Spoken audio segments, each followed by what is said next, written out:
All right. Well, are y'all planning on trying to take it tonight at 8 when I do the proctoring? I'm trying. Okay, if y'all can do that, then hopefully that won't be a problem and I'll be there in real time. If not, I'll just push the deadline back to like Sunday. And what y'all can do is contact Canvas Help. They should be able to help you. There also might be a lockdown browser Respondus support helpline that they might be able to help you. But from my side, everything looks good. Normally, when this happens, it'll have a big red message or they'll say something that says fix it or something like that. And I don't see any of that going on right now. But Okay, I you're just tried it probably not again crazy. and Go ahead. it's working now. I just Oh, it tried is. it again. So Oh, I good. guess closing it off and opening it back up worked. Yeah, Not sure that's why. how you get the gremlins out of the system, as far as I know. Hmm. But it doesn't make any sense. But yeah, sometimes that works.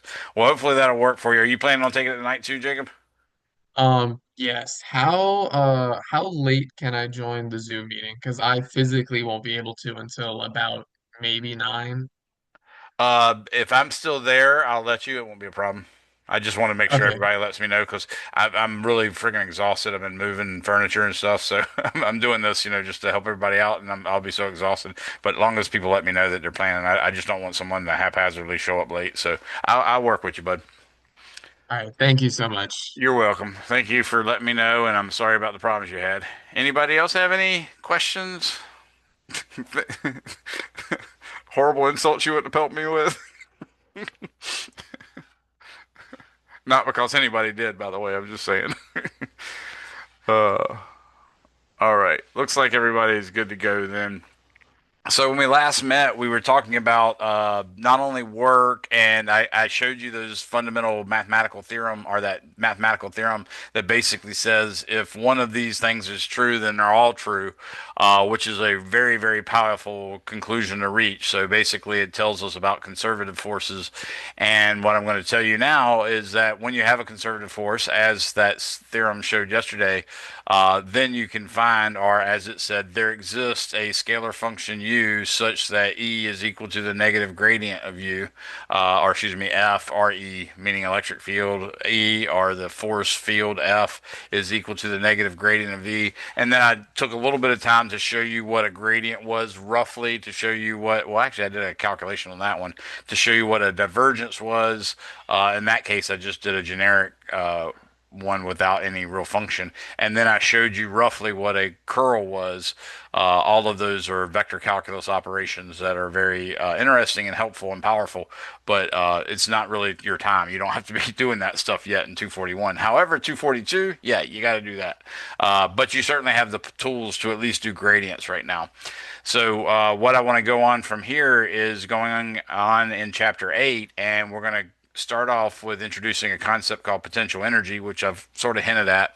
But what we're going to say is the fundamental rule, and this goes for like anytime you discover, for instance, some new force or something that we don't know anything about. Like, for instance, when Enrico Fermi uh, started probing the nucleus around the time that we were working on the Manhattan Project, and many people from the Manhattan Project said repeatedly that yeah, Oppenheimer and Feynman and Hans Bethe and all these brilliant people, including Aga Bohr and Niels Bohr, all these people came in and out to help the Manhattan Project. But hands down, the majority of people said Enrico Fermi was the brains behind the Manhattan Project. And what he did was he was the first one to actually make a sustained controlled nuclear reaction, and he did so under the football field at the University of Chicago. But in that case, he started probing the nucleus, and he just like said, "Okay, here's my chance to try science." And it's like, we have a whole new thing we don't know anything about. Let's see what we can do. So we, shoot particles at the nucleus to try to figure out how big it was. Shoot particles in the nucleus to see how the other particles moved, to find out what the charge was, find out what forces were. And lo and behold, we discovered not only that there's a different force, which we already knew there had to be, just from the idea of all we knew of was gravity, electricity, and magnetism. And the nucleus we knew by this time was made up of a neutron and at least protons protons and possibly neutrons. And obviously, they can't be held together gravitationally because gravity is so much weaker than the electric force. And the electric force would dictate that the protons would really, really, really want to stay away from each other, and the neutrons have no effect on it whatsoever. So we knew there had to be some force, which we called the nuclear force. But Enrico Fermi went further and discovered that not only is there a nuclear force that we later called the strong nuclear force, he also discovered another force called the weak nuclear force that was responsible for beta decay, which basically, when the nucleus decays by, get this, the nucleus contains protons and neutrons. I mean, if you talk about hydrogen, it just has a proton, obviously, but deuterium has a proton and a neutron, and tritium has a proton and two neutrons. So even hydrogen has the potential to have neutrons. But that's pretty much all they had. And lo and behold, what we discovered was spontaneously a nucleus could spit out a electron or the antiparticle of electron, a positron. And everybody's like, well, how'd that happen? Right? So that was Enrico Fermi that discovered it. So it's kind of neat. But in that situation where you're discovering an entirely new force, there is a method to go about discovering things. And one of them you learned last time, or at least were exposed to last time. And what that is the potential energy, or more specifically, the change in potential energy, delta U, is equal to the negative of the work done by the conservative force. So if you have a conservative force, then you calculate the work done by that conservative force in moving, say, the particle from A to B, and take the negative of that, and out will pop out the potential energy. And by doing that, you can slowly put together an actual potential energy function. Once you have a potential energy function, then in principle, you could take the negative gradient of it and find out the actual work function. Because at the beginnings of it, the actual experimental techniques might not be so much where you have a formula you're working with the force. You just have a bunch of data that shows you, when a particle comes in, it gets to a certain distance away, it obviously curves away, something like that, or curves towards. So you would start with sort of a blank slate when you're looking at a new force, and this is a guidepost that we can use to go on and discover things and make use of it. So hopefully that sits in. Now, what I'd like to go ahead and do is open up the book and start working some examples. So I am going to go ahead into Pearson, and it starts off in section 8.2, which we've covered 8.1 really, really super thoroughly. And it says in chapter 7, we discuss the energy associated with a moving object, which is its kinetic energy, and we define that as K equals 1/2 mv squared. As I told you, once we start getting to problems of a relativistic nature. In other words, when the object is moving on the order of a 1% of the speed of light, for instance, then that's no longer a valid formula. But for right now, we can go with it. But now we introduce potential energy, which is the energy associated with forces that depend on the position or configuration of an object or objects relative to the surrounding. Various types of potential energy can be defined, and each type is associated with a particular conservative force. The wound up spring of a toy is an example of potential energy. The spring acquired potential energy because work was done on it by the person winding the toy. As the spring unwinds, it exerts a force and does work to make the toy move.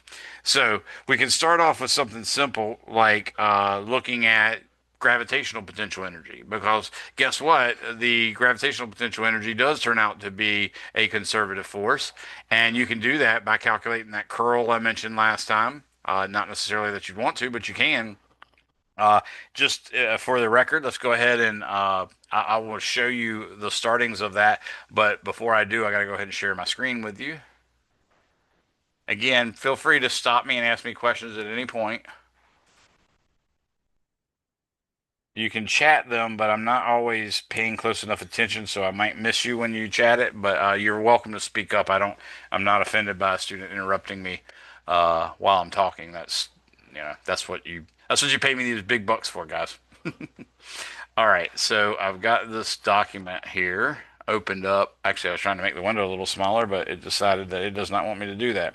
So what I just told you guys, which was very important, is delta U is equal to the negative of the work done by the conservative force. Notice I'm saying by the conservative force, not against the conservative force. Like if you're trying to calculate the work done by you to overcome the gravitational force, you're doing the wrong thing. And in fact, you're going to come off differing by a negative. So that's not good. So this general formula, delta U equals the negative of the work done by the conservative force, is completely general. It works in all scenarios. The only thing that has to happen is, of course, the force has to be conservative. And we know that means that we're going to get the negative integral of f, and I'll just write con to mean conservative, dot dl. So that's the actual calculation that you do to determine what the potential energy is. And of course, you remember the potential energy, delta U, is U final minus U initial. So that's always the case with that triangle that you see there. Unless we explicitly tell you otherwise, it has to be U final minus U initial, or whatever symbol follows that right side up triangle. Whatever symbol that is, that's going to be that symbol final minus that symbol initial. As I told you, the gravitational force is conservative, and you might not recognize it, but Newton's law of gravity is basically F equals G m1 m2 over r squared, which is right, but it doesn't give you any kind of vector formula.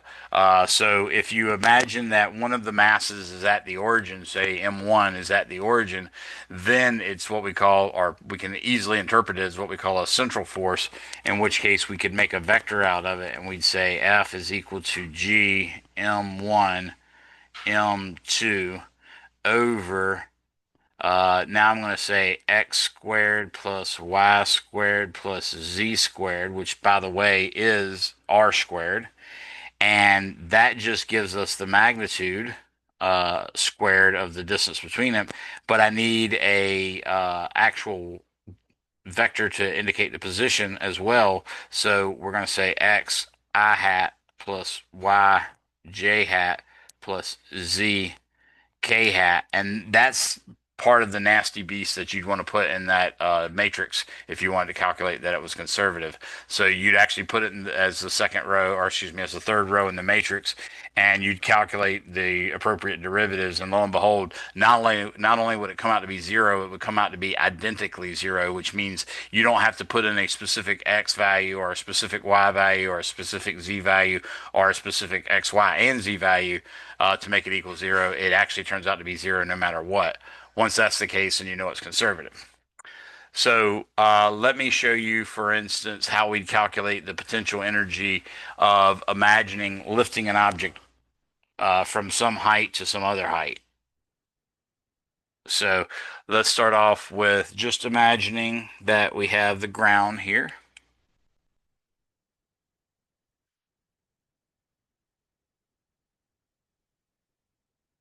Okay, and let's imagine that we have a block right here of mass m, and we want to take and lift it up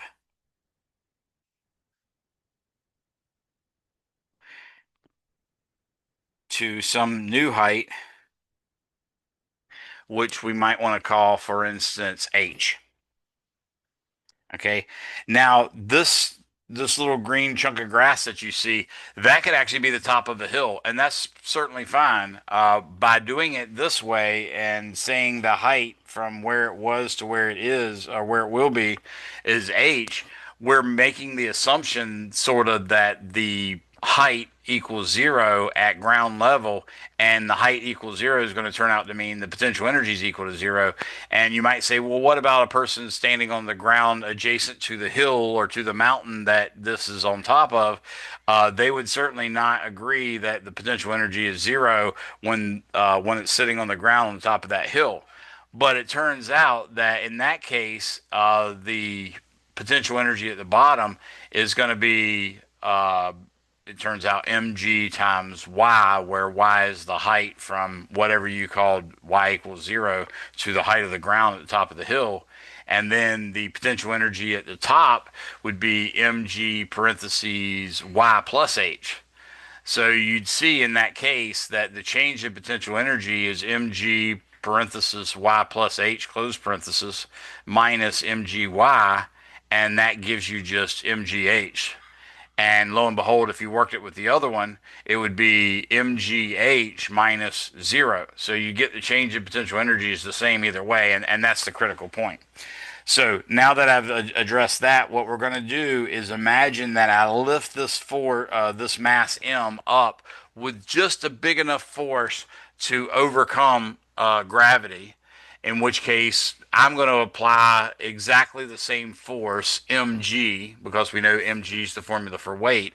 I'm going to apply that in the upward direction, and if we did that, then basically the mass is sort of at equilibrium because the net force on it is zero, and you can sort of wait for a molecule to come by and bounce on the bottom, and that would cause it to move up, and you'd wait for another one, that would cause it to move up, and so on and so forth. By doing it that slowly, we can imagine lifting the box without actually giving it a change in speed, because the work energy theorem is going to tell you that if we actually change the speed, then the work done is not just due to potential energy. In that case, it's going to be due to kinetic energy. So we're trying to avoid that. So how do I go about calculating what the work done by the conservative force is? Well, the work done by the conservative force is equal to the integral of F conservative dot dl. So what I can do is imagine that that's my y-axis, and I can imagine that the ground right here is my x-axis, so that corresponds to y equals 0. And now using this, I can go ahead and compute this. Remember, it's actually not just an integral, it's a line or path integral. So I'm going to write the integral. Now, the conservative force is actually the force of gravity, which we know as long as you're close to the surface of the Earth, just has a magnitude equal to mg and points downward. So I'm going to write in negative mg, and the fact that it points downward means the vector is negative mg j hat. Okay. Now, as always, when you're doing a line or path integral, you've got to tell the calculus gods which way you're integrating. Okay, and the calculus gods expect it to come in exactly one way. They expect it, or exactly one of two ways. They expect you to tell it to them via DL. In other words, DL has to point the direction of the integral, and in that case, the range of integration has to just be in the positive coordinate direction, or you have to let the range of integration point in the direction that's actually going. In that case, then the DL has to point in the positive coordinate direction. So one of those two has to be chosen. This time we can say, I'll say DL points in the direction that we're going, and then I'll just use the positive coordinate direction for the range of integration. And you see that this is one of those cases where it wouldn't have screwed up even if you did it the other way. So in this case, I'm going to say DL is a little path, and in fact, the path would be like y equals 7. I'm going to say that's 7 meters from the origin to the right hand side is what we're considering the part of the box that we're looking at, and x equals 7 would basically be a vertical line, and a section along that would be a length of dx, and it would point in the j hat direction. And again, I'm going in the upward direction, so I'm indicating that by putting the plus dx j hat. Now that I've done that, I just have to remember that I'm going to integrate from low y, or excuse me, from low, oops, I said dx, stupid head. It's supposed to be dy, sorry about that.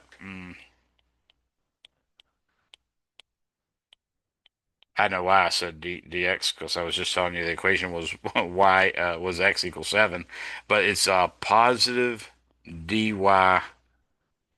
j hat. Sorry about that.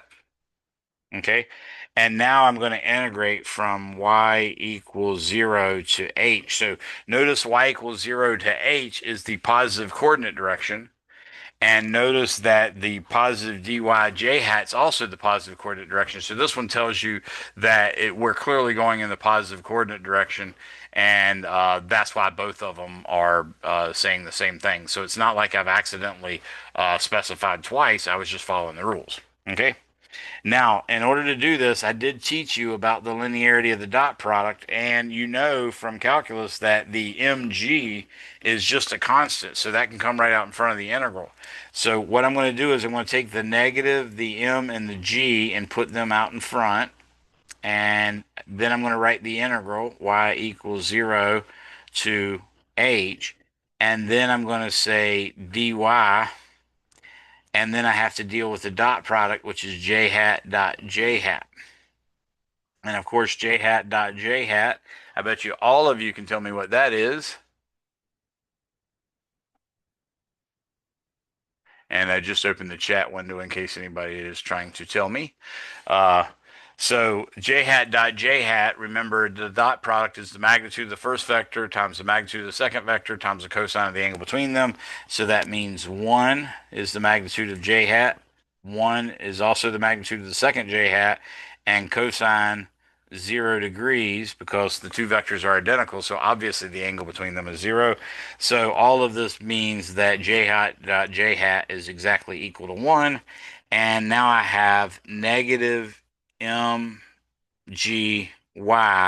and I got to evaluate that from y equals 0 to h. Excuse me, I wrote y there.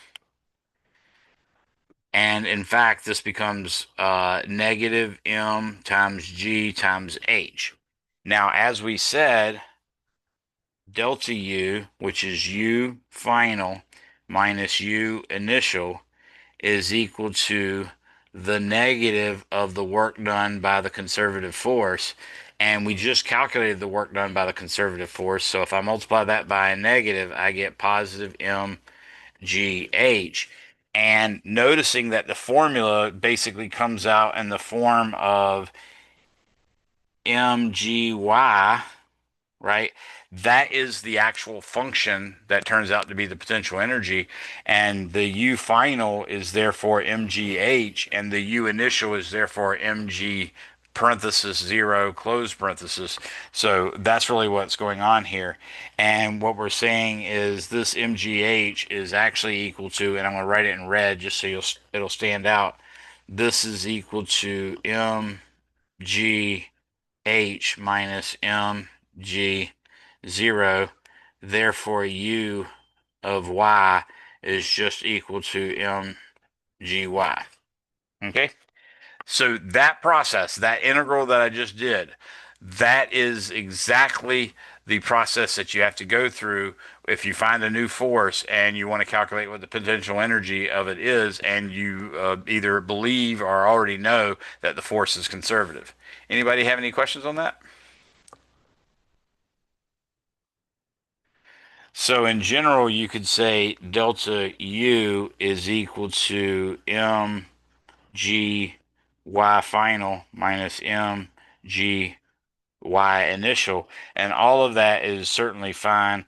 And like I said, you can indicate this by putting a little box around that formula, or you can indicate it by showing this right here. But either way, that's our new gravitational potential energy.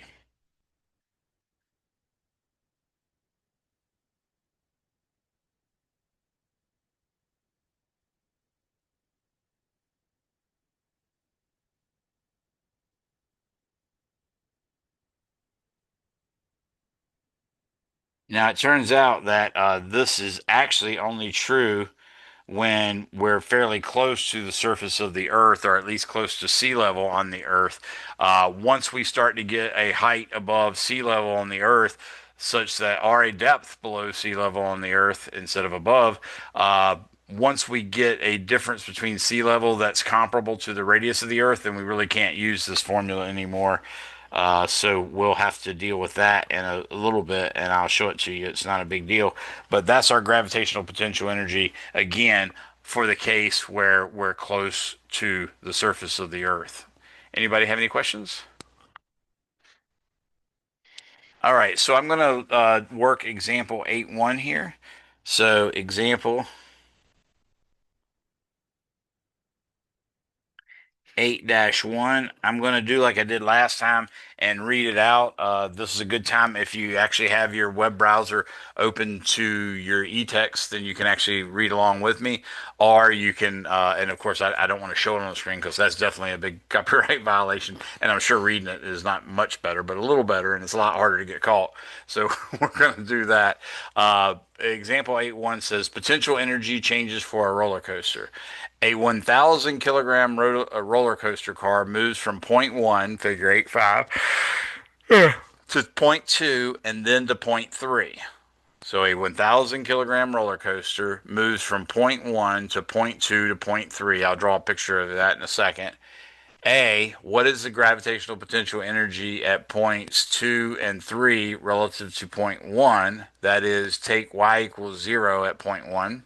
And then B, what is the change in potential energy when the car goes from point 2 to point 3? And then C, repeat parts A and B, but take the reference point y equals 0 to be at point 3. So let me go ahead and draw the picture so this makes a little bit more sense. But basically, what we have here is a roller coaster that then launches upward and then humps over and drops down like this and then is horizontal again right here. And what your book is saying is we're going to call this position right here position 1. We're going to call this position right here position 2. And we're going to call this position right here position 3. Now, we're also given these really nice measurements. So I'm going to say that the difference between position 1 and position 2 is a height difference of 10 meters, and the difference between position 1 and position 3 is a height difference of 15 meters. I'm going to go on the assumption that 10 meters is 2 sig figs. So we'll just stick with that, even though I prefer to have everything in 3 sig figs. Now, what we have is the mass of the roller coaster is equal to 1,000 kilograms. Notice when they call it a 1,000 kilogram roller coaster, that's when you need to put a hyphen between the thousand and the kilogram because you're identifying it as a thing. So you're sort of combining the word 1,000 with the word kilogram to represent or to be like an adjective about something. So you then have to sort of treat it that way. Uh, what we want to know in part A is what is the gravitational potential energy at points 2 and 3? So U2, oops. So we're going to say U2 equals question mark and U3 equals question mark. Oops. Equals question mark if U1 is equal to 0. So that's what they mean, that take y equals 0 at point 1. And then in part B, they want to know what is the change in potential energy when the car goes from point 2 to point 3. So they want to know delta U from 2 to 3. Now, normally I'm compelled to write final then initial as a subscript. So like if I wanted to say delta U and express the final minus initial, I would say 3, 2, which means position at 3 minus position at 2. Or I can write 2, 3 and put an arrow on it, and that just indicates the direction we're going.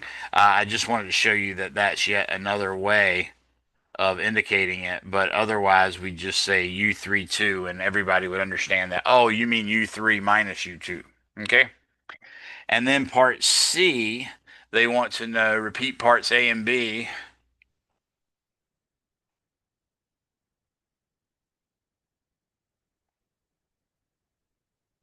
And B using U of 3 equals 0. Okay? So let's go ahead and do this. Solution. What we just derived a second ago was that the potential energy can be written as U equals M times G times Y. And you probably would write that U of Y if you wanted to. So you could say U, well, I'm not, Yeah, I'll go ahead and write it. What the heck? U of y is equal to mgy. So that's another way of writing it. Now let's start with part A. It says the gravitational potential energy at points 2 and 3 relative to point 1. So we're going to say A U2 is equal to m times g times y2.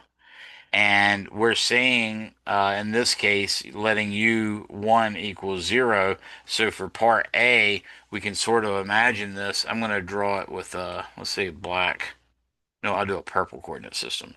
So for part A, we're pretending this is our x-axis and this is our y-axis like that. Whereas in part B, we're going to do, I think I'll use this dark blue. In part B, we're going to do something like this.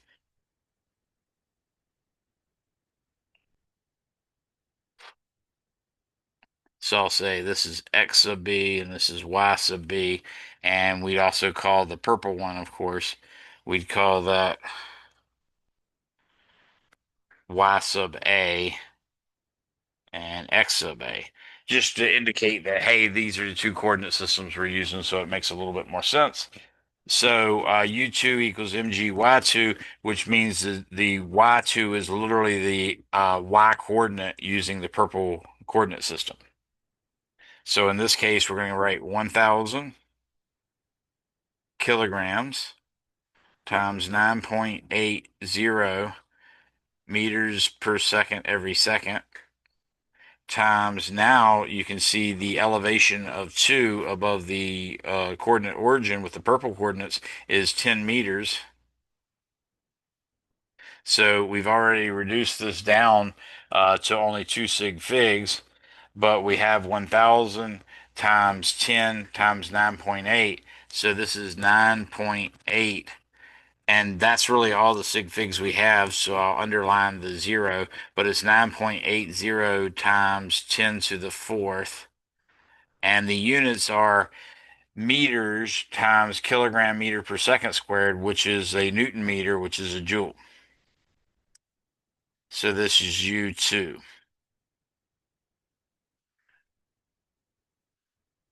Okay.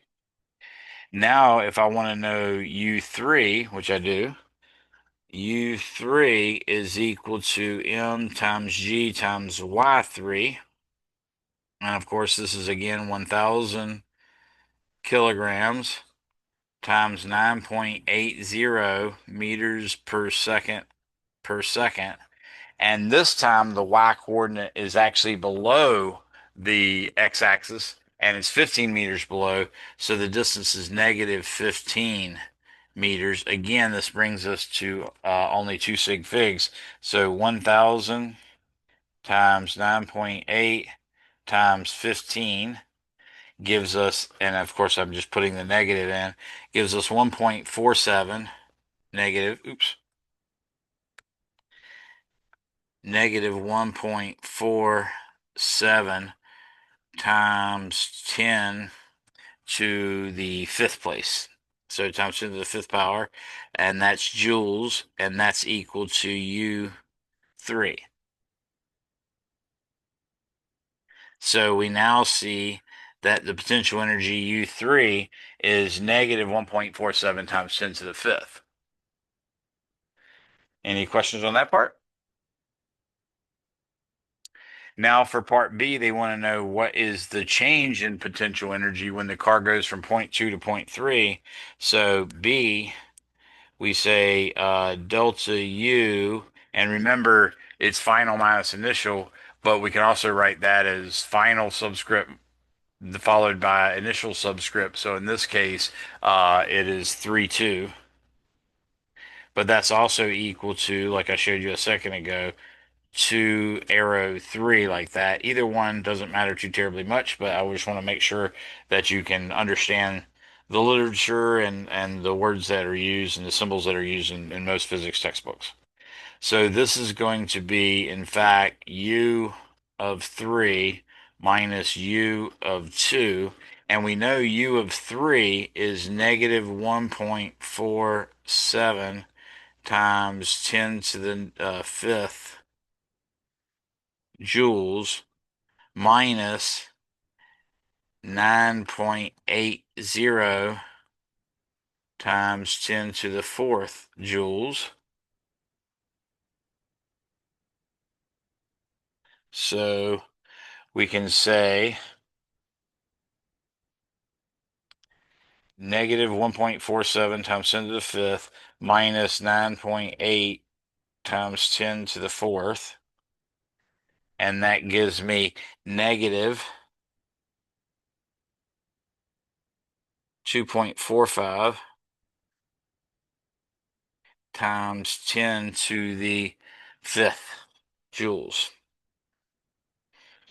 So this clearly means that since it's a delta, that always means final minus initial. And in this case, it came out negative, which means the potential energy dropped. So that's the change in potential energy in going from 2 to 3. So U 3, 2 is in fact equal to negative 2.45 times 10 to the fifth joules.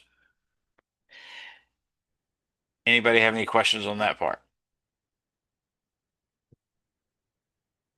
Okay. I'm looking at the chat too. Doesn't look like anybody with it. Okay. So now we're going to do the same thing, but now I'm using the dark blue coordinate system. So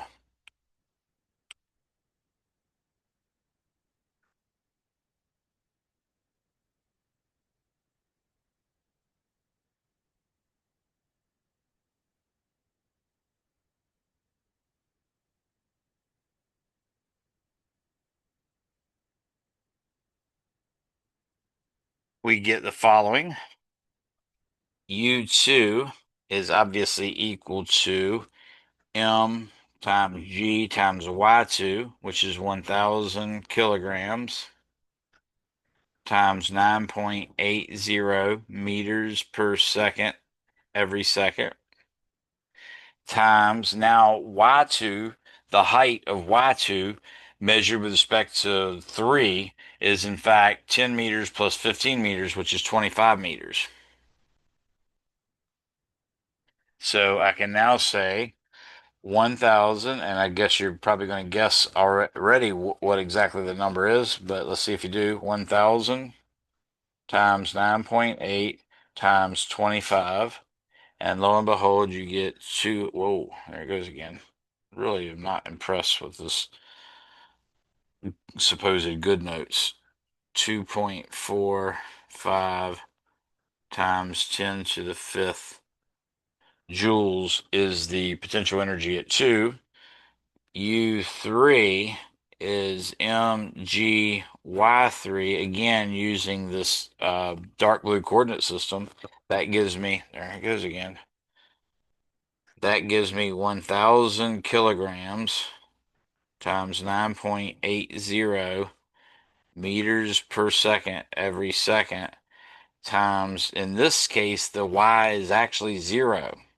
So lo and behold, we get 0.0 joules. So finally, we can do the third part, which is delta U 3, 2, which is also delta U 2 going to 3, is actually equal to, in this case, we're going to do 3, which is 0, there it goes again, 0.0 joules minus 2.45 times 10 to the fifth joules, which gives us a change of negative 2.45 times 10. That's really bad looking. Let me fix that. Times 10 to the fifth joules, which equals delta U 3, 2.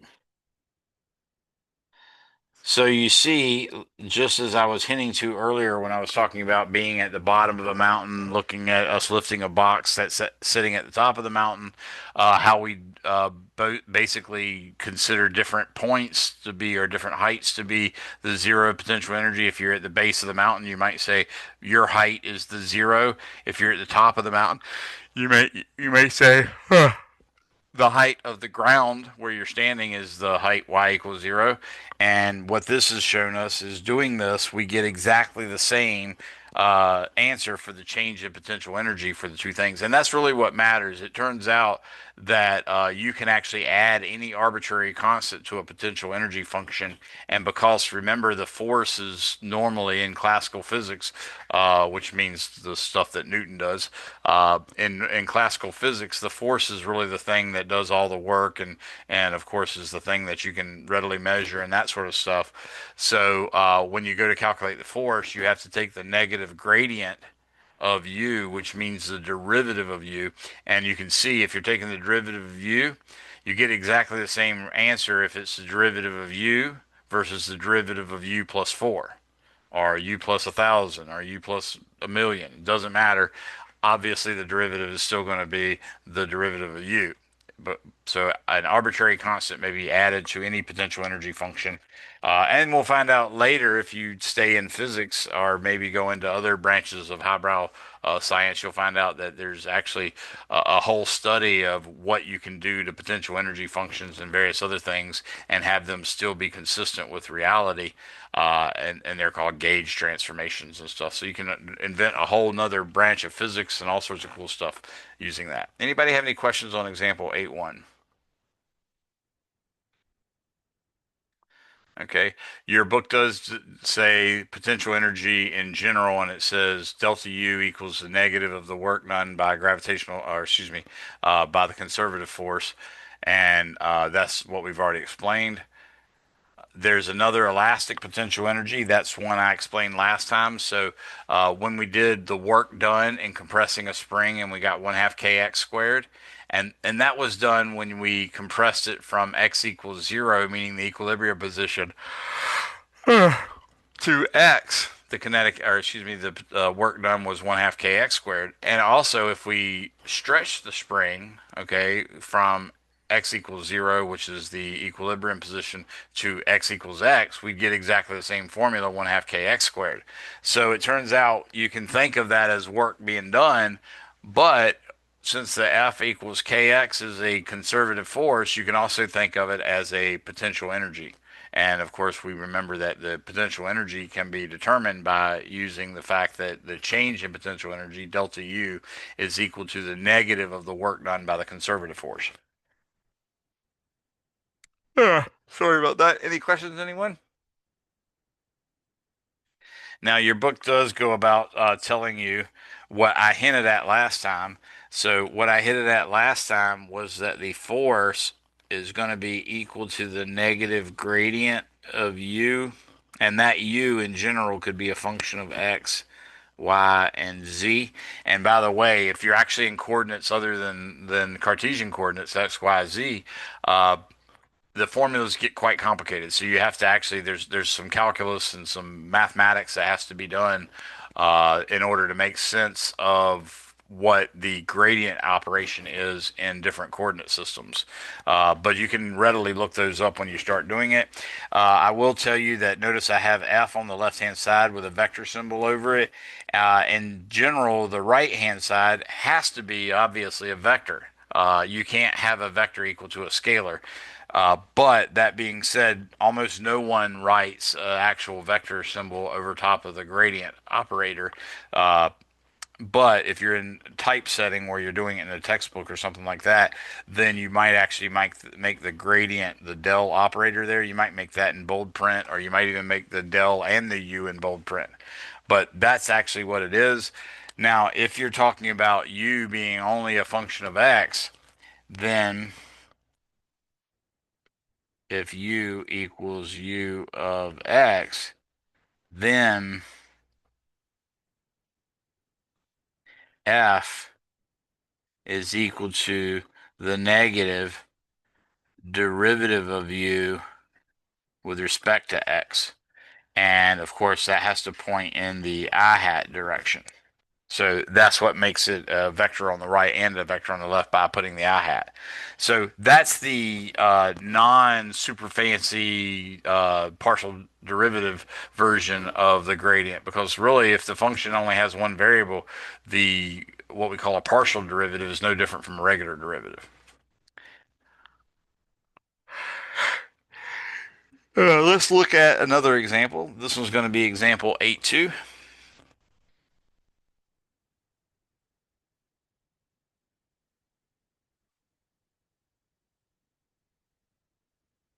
And example 8.2 says, suppose u of x is equal to negative ax over b squared plus x squared. Whoa, no, there it goes again.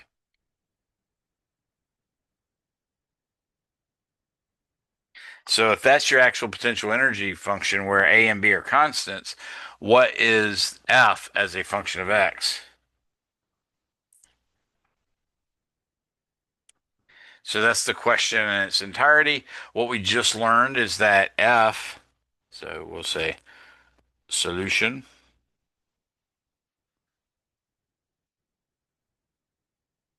f is equal to the negative gradient of u, which I mentioned to you before is I hat times the partial of u with respect to x plus j hat times the partial of u with respect to y plus k hat times the partial of u with respect to z. And of course, it's all negative, so I have to write the negative in front of it as well. So that's the actual formula. But you can see in this case, u is purely a function of x. So the partial of u with respect to x is just du dx. So I can say f is equal to negative I hat times d by dx of negative ax over b squared plus x squared. Okay. Now, you could use the quotient rule for this, but I never commit the quotient rule to memory because I understand the product rule. And in fact, I can also derive the quotient rule if necessary. But generally speaking, just using the product rule is fine. So we can actually call this negative I hat times. Now I'm going to say this is negative AX times b squared plus x squared raised to the negative 1 power. So I'm going to take the derivative with respect to x of all of that. So you can see now by me writing it that way, it is just a product rule. And the way we take the derivative of a product is we take the derivative of the first one and then multiply it by the second factor and then take plus and we take the first one and multiply it by the derivative of the second. So, and you can do it in the other order too. It doesn't really matter. But I'm going to pull this negative I hat out in front. And then I'm going to pull this negative A out in front because that's going to be there in both cases. But now I'm going to say curly bracket d by dx of just the plain x that we have left. And then times the second term, which is 1 over b squared plus x squared. And I just wrote it that way so it wouldn't look quite as abstract with having the exponent of negative 1. Now the product rule says basically you take the derivative of one factor and multiply it by the other factor, and then you take the derivative of the other factor and multiply it by the first factor. So I've done the derivative of the first factor. Now I've got to do the derivative of the second factor. So in this case, it's plus, and the first factor is just going to be written out. Now remember, I pulled the negative a out in front, so the first factor is not negative ax. The way I'm doing it is just x. So I'm going to put parentheses right there. And now I got to take the derivative of b squared plus x squared to the negative 1 power. So I'll say d by dx of b squared plus x squared to the negative 1 power. And I'll put it in the square bracket like that.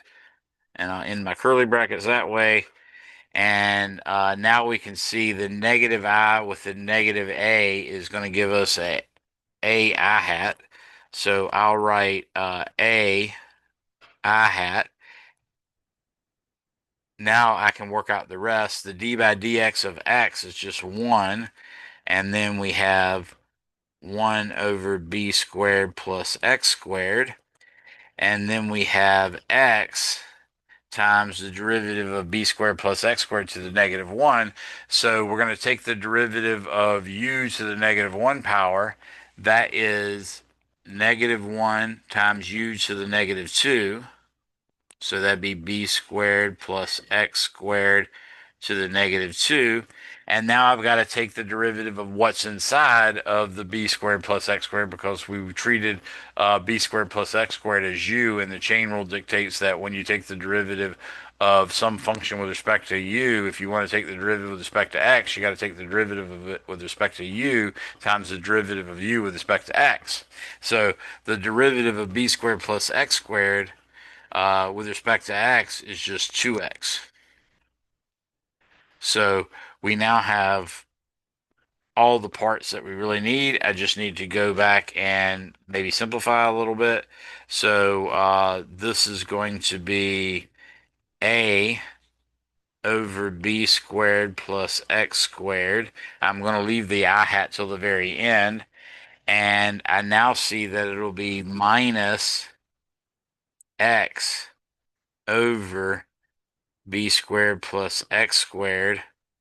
Now, in this case, it's x times 2x, so I'm going to write this 2x squared like that. And this is down here in the bottom raised to the 2 power. And now I've got to put my I hat on there, so I'll put the I hat on the end. But it's not that pretty, so I'm going to go ahead and get a common denominator. And to get a common denominator, what I have to do is take the first fraction and multiply it by b squared over x squared, or excuse me, b squared plus x squared over b squared plus x squared. So that's what I'm doing right here. I'm multiplying by b squared plus x squared over b squared plus x squared. And when I do that, I get curly bracket a b squared plus a x squared over b squared plus x squared squared minus 2x squared over b squared plus x squared to the 2 power, close my curly brackets, put the I hat there. Now we can try to combine like terms as best we can. And when I do this, I'm going to get let's say a minus 2 x squared plus a b squared over b squared plus x squared to the 2 power, and all of that will be in the I hat direction. So that's the actual function. What your book got was more or less the same thing. I could simplify it. Yeah, I could write it like theirs. They chose to write it as a times b squared minus x squared. That works because there is a common factor of a on this. And whoa, wait a second. Where'd their 2x go?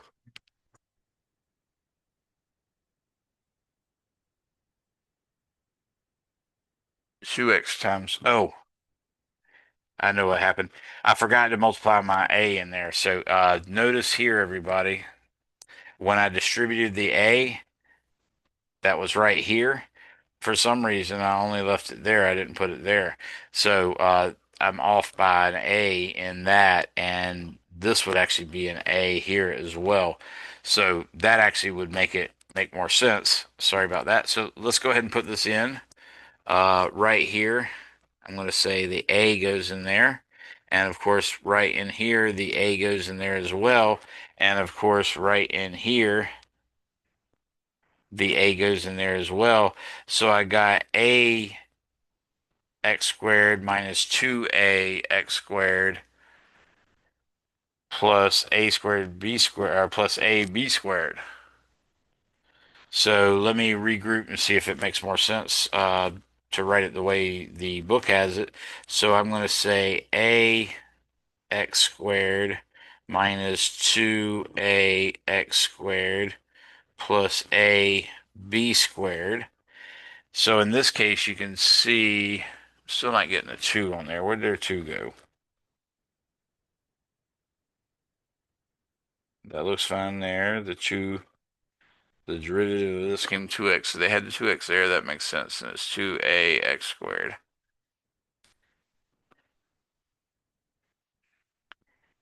And the numerator for the first one was just a over b squared plus x squared to the square power. And then I multiply by b squared plus x squared.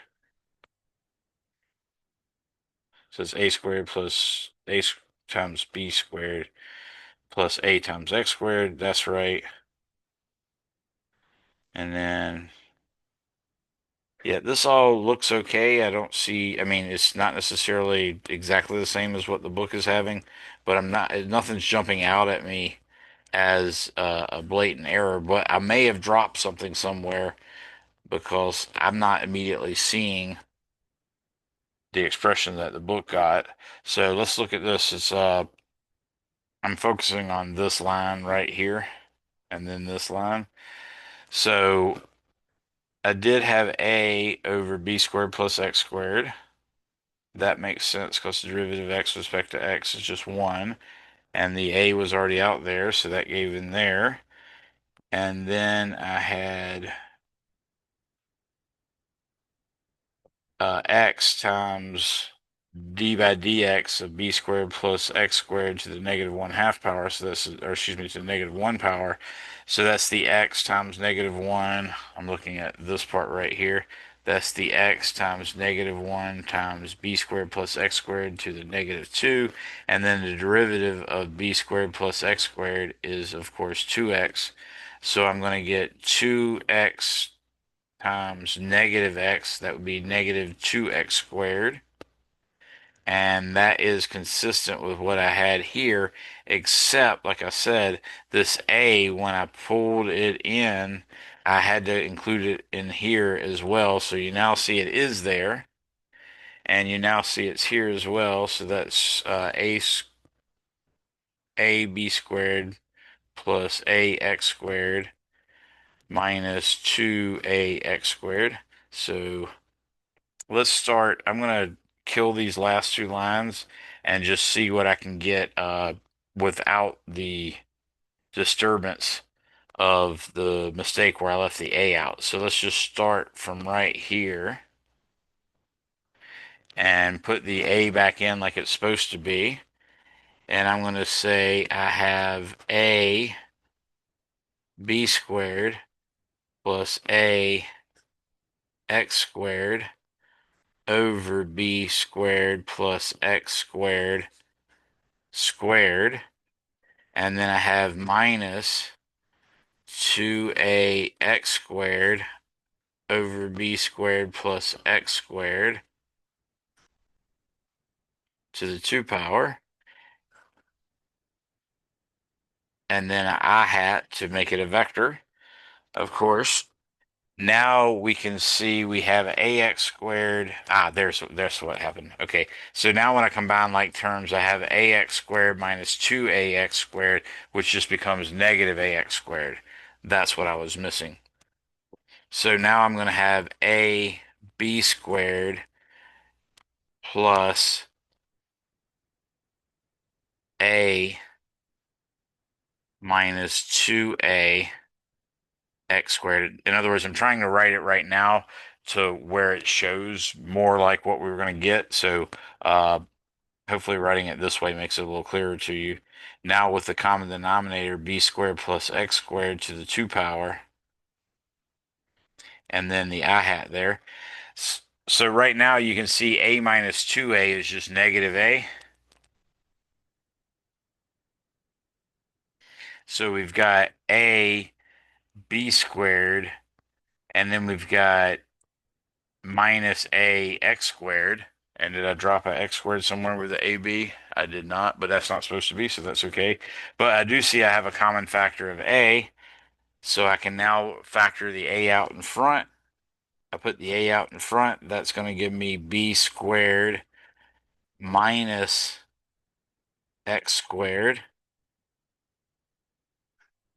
divided by B squared plus x squared raised to the 2 power times I hat, and that's the version that the book has. Sorry about the little delay there, but I wanted to make sure you all could see exactly the right answer. Anybody have any questions on that? Okay, so I want to go ahead and lay out what is conservation of energy, and to do that, I like to use a analogy. Specifically, I use a Ziploc bag as one of the analogies. I've also mentioned before the zero-sum game. I think I mentioned that to you guys last week. That's another way of looking at it. But let's look for a second at a Ziploc bag. Okay. And this is like a super duper Ziploc bag. This is like so super duper that the yellow and blue seals make gold instead of green. So you can imagine it like that if you want. So here's our Ziploc bag.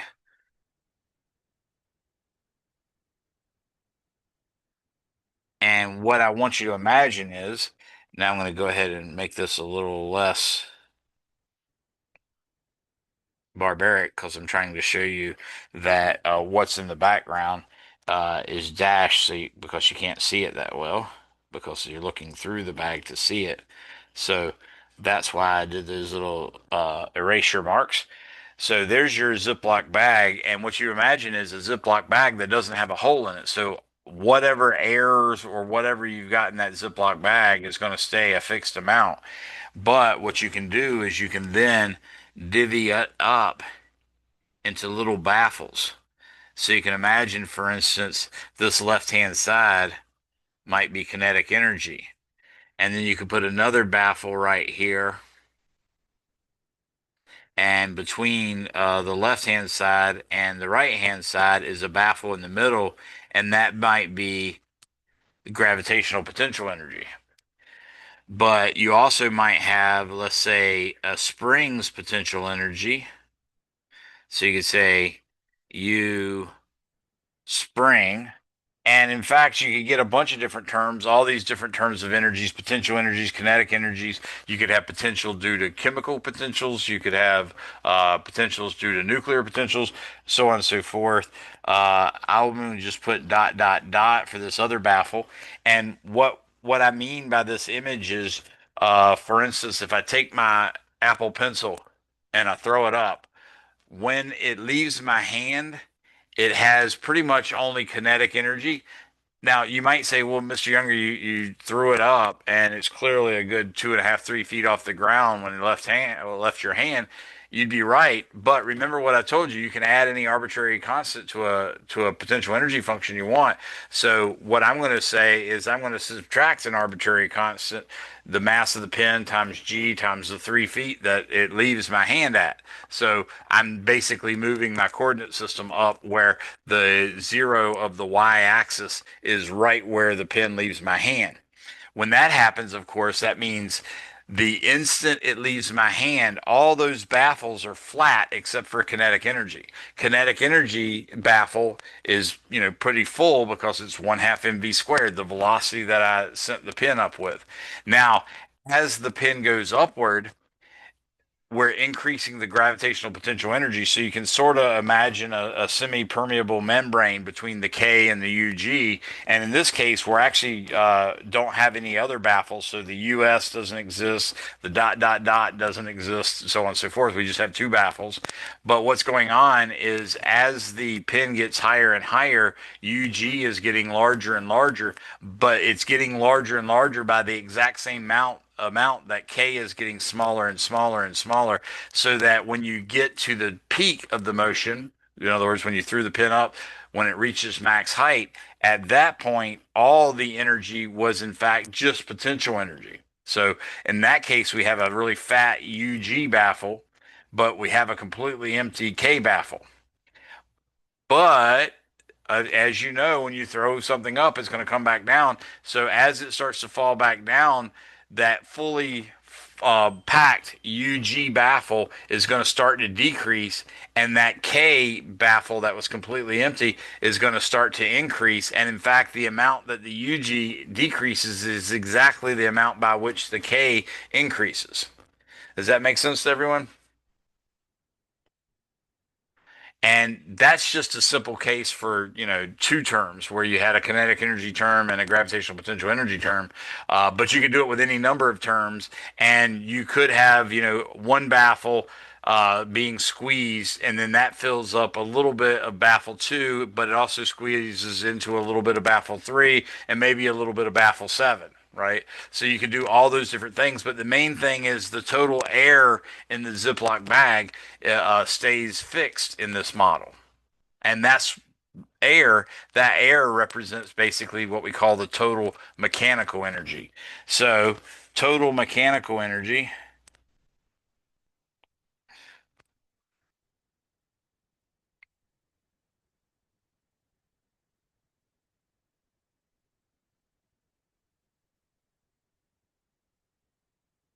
Whoa. Put an extra E in energy.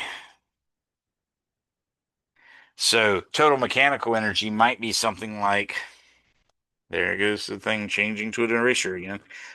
U plus K. And that's actually enough because you can have several types of potential.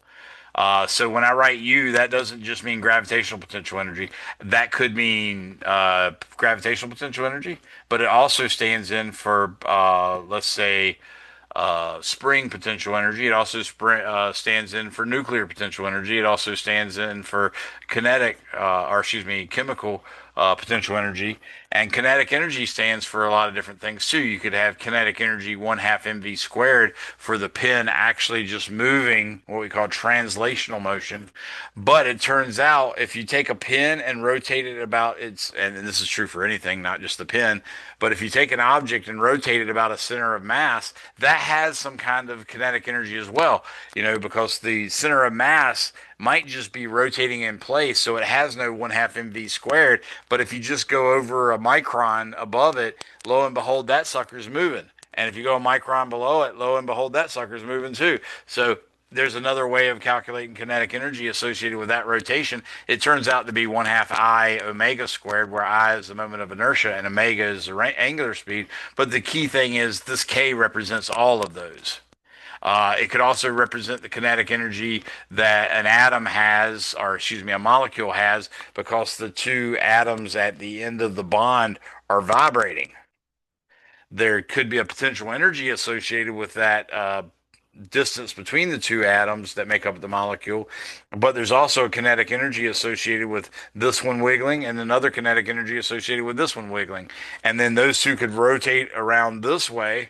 That would be one kinetic energy, but they could also rotate around this way. That would be another rotational kinetic energy. And they could even rotate this way. That one turns out to be not very important because the atom has such a small, small radius, and this other atom has such a small, small radius, and it's rotating about a line through the middle of those. Turns out that's a very, very insignificant amount of energy, so we can skip that. And that'll come in more handy and more clear when we cover chapters 16 and 17, or excuse me, chapter 17, 18, and 19. So this is our total mechanical energy. It's U plus K, and conservation of energy means this.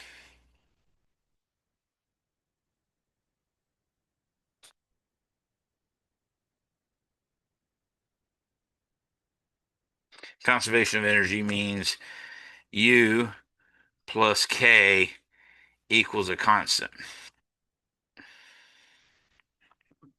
So one way we could write that is U1 plus K1 is equal to U2 plus K2. Or another way is we could say U initial plus K initial is equal to U final plus K final. But remember, those U's and F's are stand-ins for a lot of different U's and I said F, U's and K's. Okay. So it can be more than just two terms. But this is a very typical way of doing it. You can set ui plus ki equal to u final plus k final. But there's yet another way as well. If you, for instance, pull all the terms to the right hand side, then you get basically 0 equals u f minus ui plus k f minus ki. So that's another version. And this is also the same as 0 equals delta U plus delta K. So all these are different versions of conservation of energy that you're free to use. And in fact, I'm going to give you a version that I've been using ever since I first took physics myself. I just sort of made it up and found it very convenient. So when I started tutoring, I just used it as well. And then when I became a teacher, I continued to use it. So my version is a little bit more complete because it takes into account non-conservative forces. Your book does do something about that, by the way. It does have a section where it talks about non-conservative forces, and this is completely consistent with it. But my version has a bunch of different terms. So what I write down is this. So we'll call this Mr. Oh, we'll call this Mr. Younger's conservation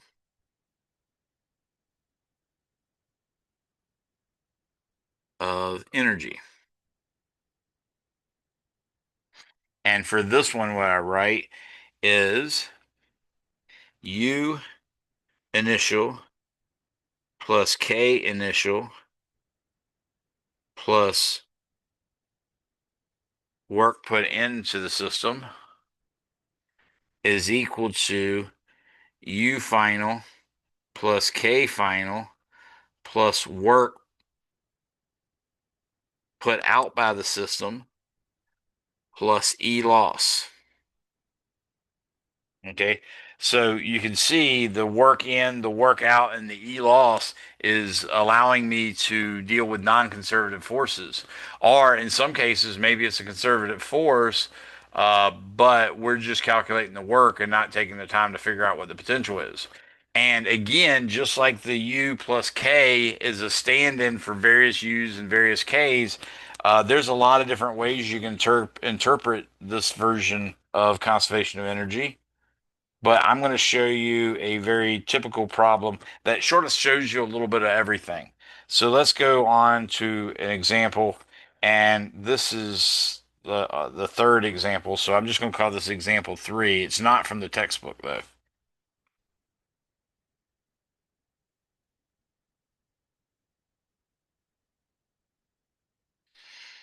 Okay, so I'm going to draw a picture.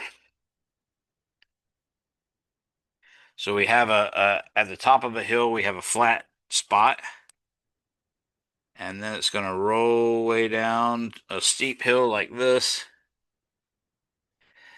And then it's going to go some distance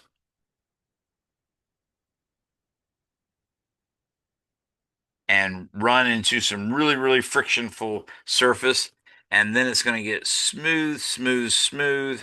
And then lo and behold, there's going to be a spring loaded wall at the bottom of the mountain.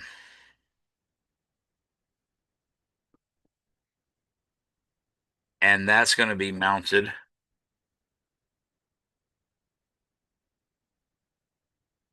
like this. Okay. So what I'm going to tell you is the spring constant K is equal to 4,000 newtons per meter. I'm going to say the height difference from here, from the top of the mountain, the flat spot on top of the mountain, to the flat spot at the bottom of the mountain, that height, h, is going to be 300.0 meters.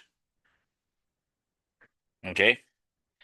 I'm going to say that this area right here has a distance d equal to, let's say, 50 meters. But it also has a coefficient of friction, mu kinetic, is equal to 0.45. Okay. And what we have at the top is a sled and a child sitting on the sled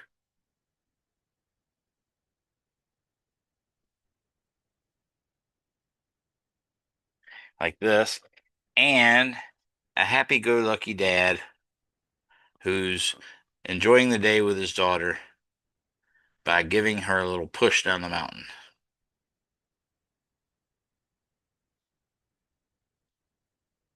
Okay. And what we're going to say is the father is putting in a force of 100.0 newtons, and he's going to do it over a distance x equals 3.00 meters. Okay. So the question here is what's going to happen? We're going to use conservation of energy to compute exactly how fast the little girl is going at the bottom of the mountain, for instance. So that'll be one question. Uh, how fast is she traveling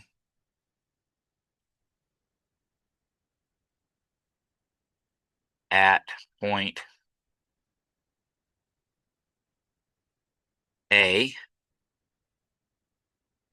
That's one part of the question. Will she make it across the whole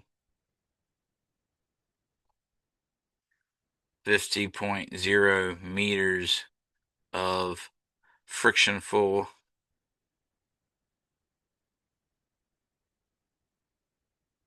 surface?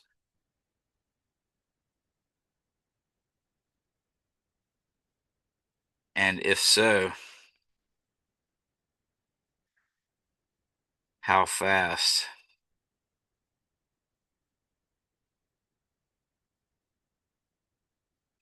is she going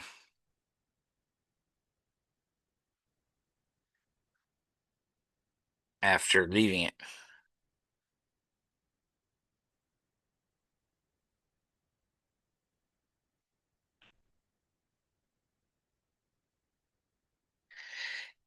And if she hits the spring-loaded bumper,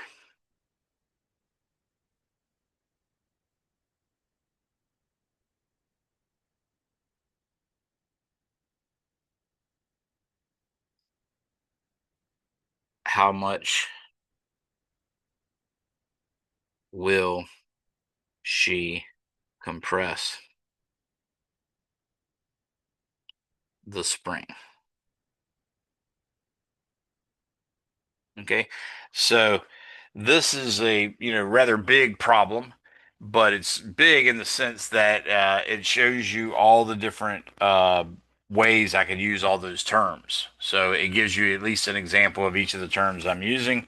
I'm going to write right here, solution. And what I'm going to use is U initial plus K initial plus work in is equal to U final plus K final plus work out plus E loss. Now, again, just like the U plus K could be a stand-in for many U's and many K's, the E loss could be a stand-in for 2, 3, 4, any number of energies lost. The same thing with the workout. That could be any. could be just one term, but it could be zero terms, but it also could be five terms or 50 terms. Not only that, what you think is work out, another person might call it E loss, and that's fine too. The main thing is you just want to make sure you count every version of any energy conversion that you can, because that's what's going on here. We're either converting work into potential energy or kinetic energy, or we're converting kinetic energy into potential, or we're converting kinetic energy into E loss or whatever. You just have to take into account all those different types of energy and take them into account exactly once, not twice. Okay? So I will show you a way to go about doing this. First off, we're going to have to calculate the work in. So here's our solution. I know I already wrote it up there, but I wanted to reiterate that we're doing the solution now. So first off, I got to start with work in. And in this case, the father pushing the girl, and notice I drew his arms horizontal and the surface is horizontal. So we can glean from that that evidently this person, this father, is pushing with a force of 100 newtons over a distance of 3 meters, and he's pushing exactly parallel. So, in this case, the force is a constant. The angle between the force and the displacement is zero. So you really don't even need the dot product. And the fact that it's constant tells you don't need the integral. So we're just going to get F times X. And that's going to be 100.0 newtons times 3.00 meters, which is obviously 300.0. Now, notice this time we did have 4 sig figs on the 100, but multiplying it by 3.00 made it 3 sig figs, and the Newton meter does turn out to be a joule. So that's our work in. What we'd like to know, of course, in part A is how fast she's going at point A, and I wrote a symbol for it, but I never actually called it A, so I better do that now. Okay, so there's the point A that we're talking about. So now I'm going to do part A.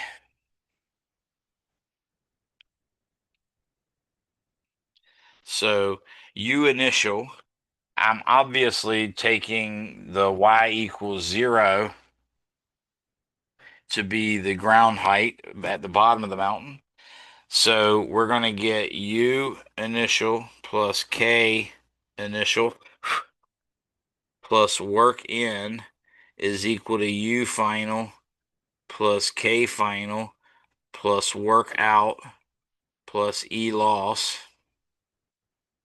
So for part A, we're going to say the kinetic energy initially is zero because we're going with the scenario. I said it sort of, but maybe I didn't specify it well enough for you guys. But what's going on here is the father walks up to the daughter who's sitting on the sled. The sled and the daughter are sitting perfectly still.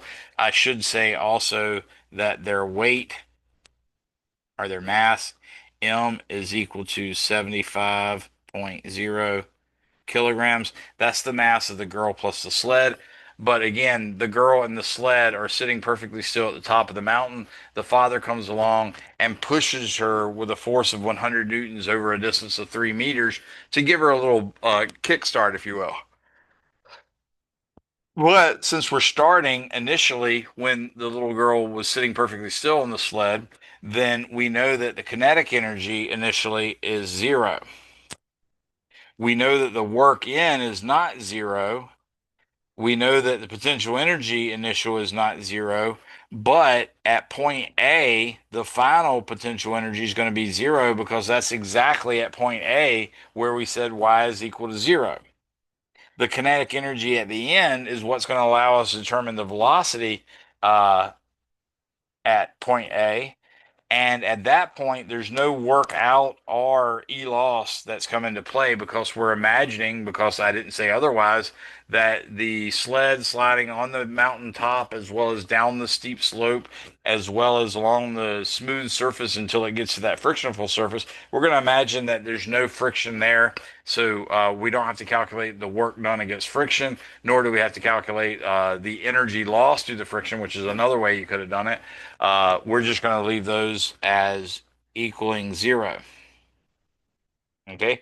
And again, I put approximately equaling zero because you know there's probably some friction, but it's probably very small compared to obviously the friction in the rumble area that I drew that was 50 meters long. So now I can put all this in using just our formulas that we've already talked about. So this is going to be 75.0 kilograms times 9.80 meters per second times 300.0 meters. That's the U initial plus 300.0 joules. That's work in is equal to 1/2 times 75.0 kilograms times V final. And I'll put a subscript A there just to remind us that that is the velocity at A. So with this in mind, I have the velocity final at A is equal to, I'm going to take the 75 times 9.8 times 300, and that gives me 220,500 plus 300. That gives me 220,800,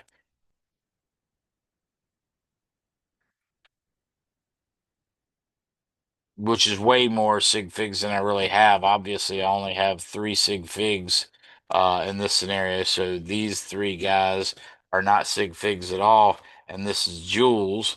And then, of course, that's all equal to 1/2 times 75 times V final squared. So I've got to now take and multiply that by 2 and then divide it by 75.0 kilograms. And then, of course, I would have VFA squared. So, oops. So I now have to take the square root of all that. So I'm going to say 220,800 times 2. And now I'm going to divide that by 75.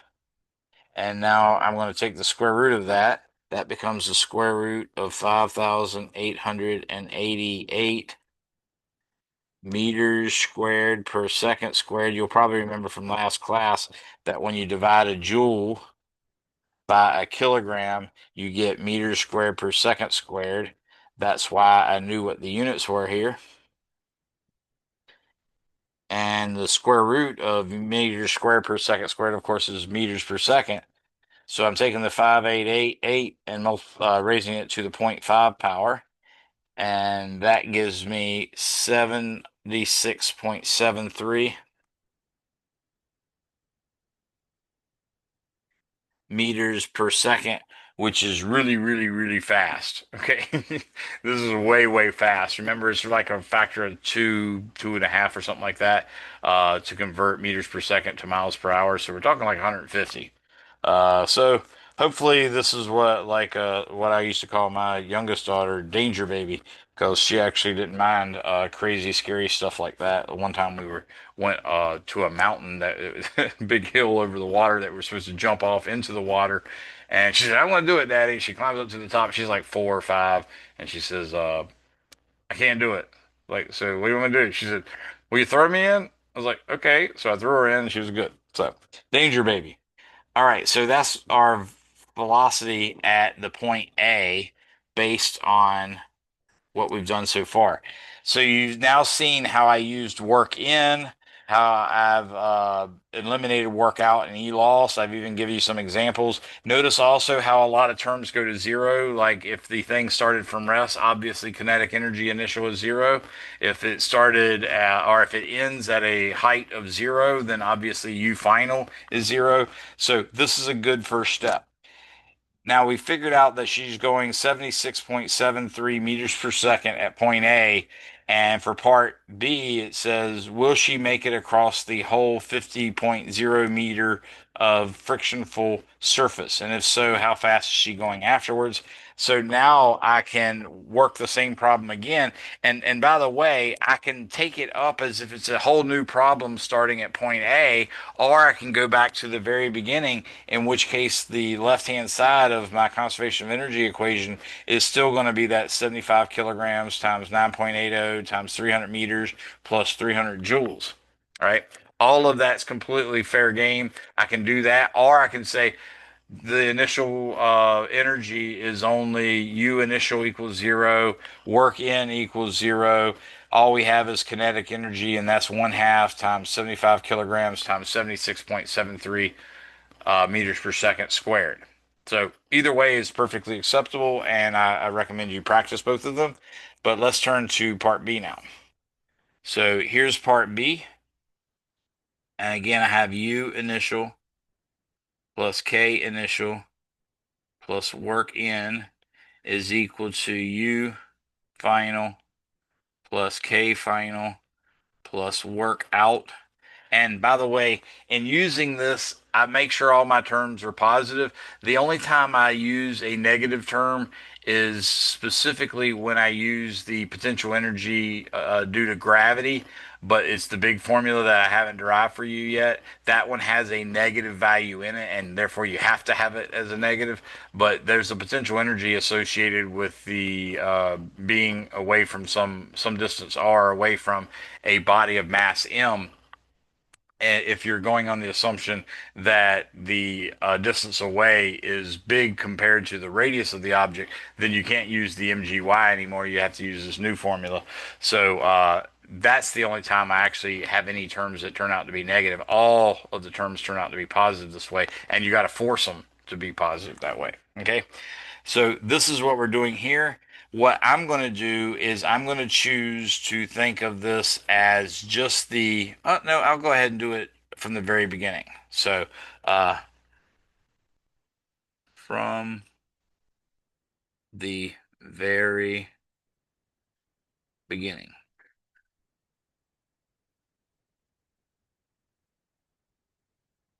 So when I do from the very beginning, what I mean is I'm gonna leave the units off here because it gets really hard to write all this stuff and see everything. So 75 times 9.80 times 300.0 plus 300. Remember, that is the actual value we got for the father pushing. So that's the work in.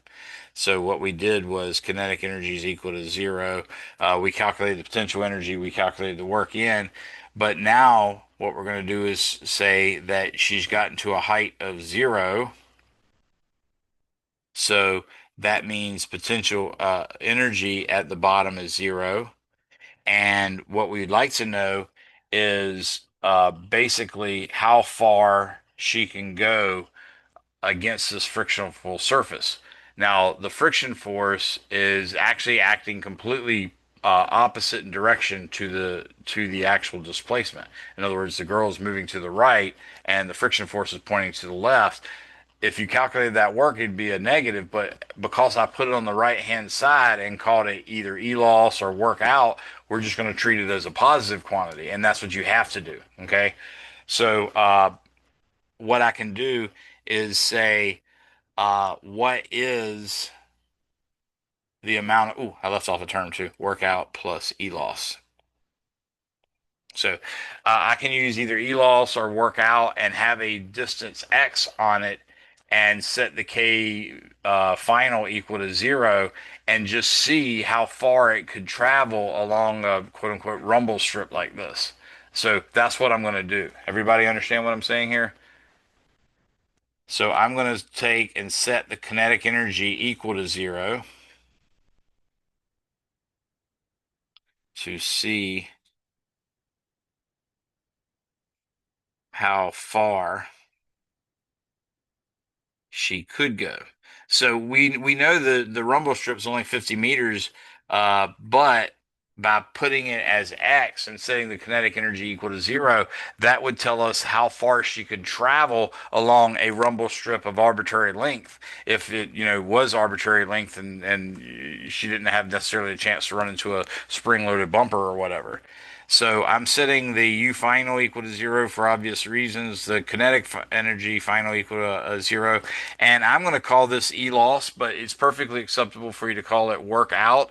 Just remember, I've got to keep, if you're using this version of conservation of energy, you got to keep each term to be negative, or excuse me, to be positive.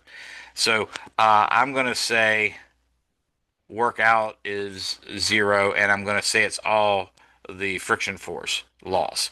So the friction force is mu times the normal force. It's a horizontal surface, so the normal force is just, and there's nothing pushing up or down on it. So the normal force is just the weight. So I'm going to say, I think I said the coefficient of friction was 0.45. So I'm going to say 0, oops, might write it in black. Say 0.45, that's my mu. Uh, 75.0, that's my M. 9.80, that's my G. And mg, of course, is a normal force. Mg times mu is, of course, the friction force. And then the work done by friction, which obviously would normally be negative because the friction force is this way and the displacement is that way. But in this case, like I said, we make it positive. So all I got to do is multiply that by a distance x and see if x is greater than d. If x is greater than d, then we know it's going to make it completely through it, and we'd have to calculate again how fast it will be going at the end. However, if x is less than d, then we know it's going to come to a stop. So now I'm just going to solve for x.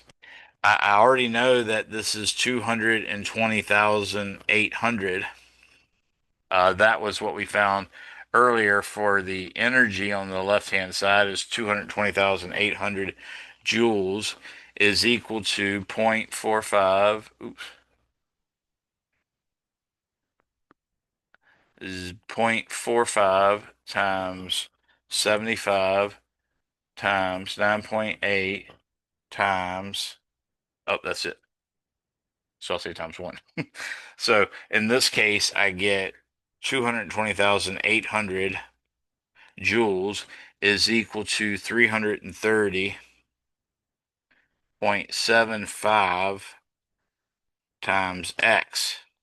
Now, of course, that was 2 sig figs times 3, so really only the 3 and the 3 are sig figs, and this gives us x is equal to,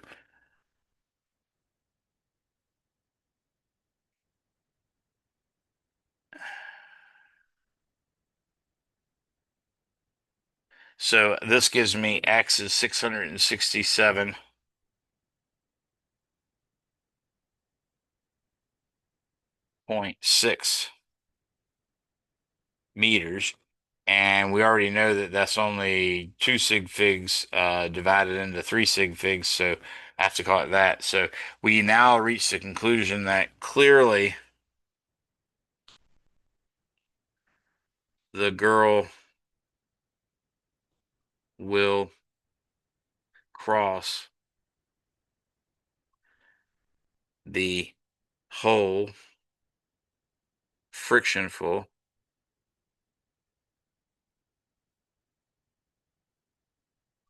area. So we know that now we got to go back and calculate exactly how fast you will be going there.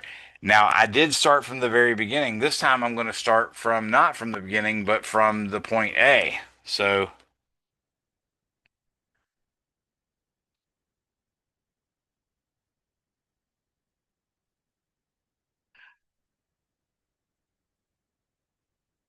okay, just to show you that it doesn't matter, you can always get the same results and all that sort of stuff. So I'm going to do that now, and I'm going to say U initial plus K initial plus work in is equal to U final plus K final plus work out plus E loss. Okay. Now, in this case, since I'm starting from point A, I know that the potential energy initially and final cancel each other out.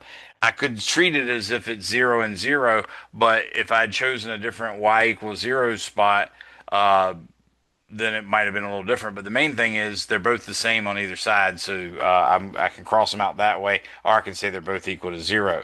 Now, initially, it does have a kinetic energy, but again, we're starting with the girl moving at 76.73 meters per second at point A, and therefore there's no work put in. So that's going to be 0.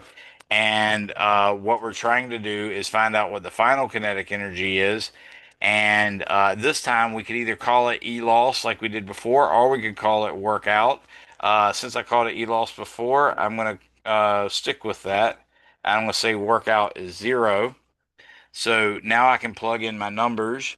I'm going to say 1/2 times 75.0 times 76.73 squared is equal to 1/2 75.0 times V final squared. Now, this is the V final that it has after it leaves the bumpy area.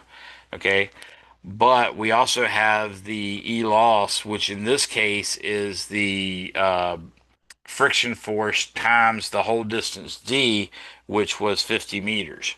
So in this case, it's going to be 0.45 times 75.0 times 9.80. So that's mg times mu. And then I have to take that force and multiply it by the distance, and that distance is 50.0 meters. So now we can see that we get a Newton meter, which is a joule, and this will allow us to solve for V final.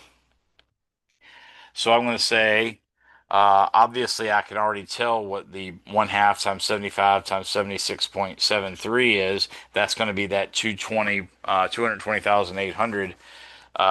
So I could say 220,800 joules minus. Now I'm going to take the 0.45 times 75 times 9.8 times 50, and that's going to give me my actually the amount of energy loss in going through the frictionful surface, and that turns out to be about 16,537.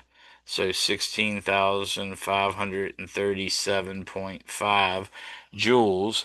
Now in that case, I only had two sig figs. So the 5, the 3, the 7, and the 5 are not sig figs. Now, that's how I get all the terms on the left-hand side except for the V final term. Now I'm going to take that difference and multiply it by 2 and then divide it by 75.0. And then, of course, I have to take the square root of everything, and that'll give me the final velocity there. So I'm going to say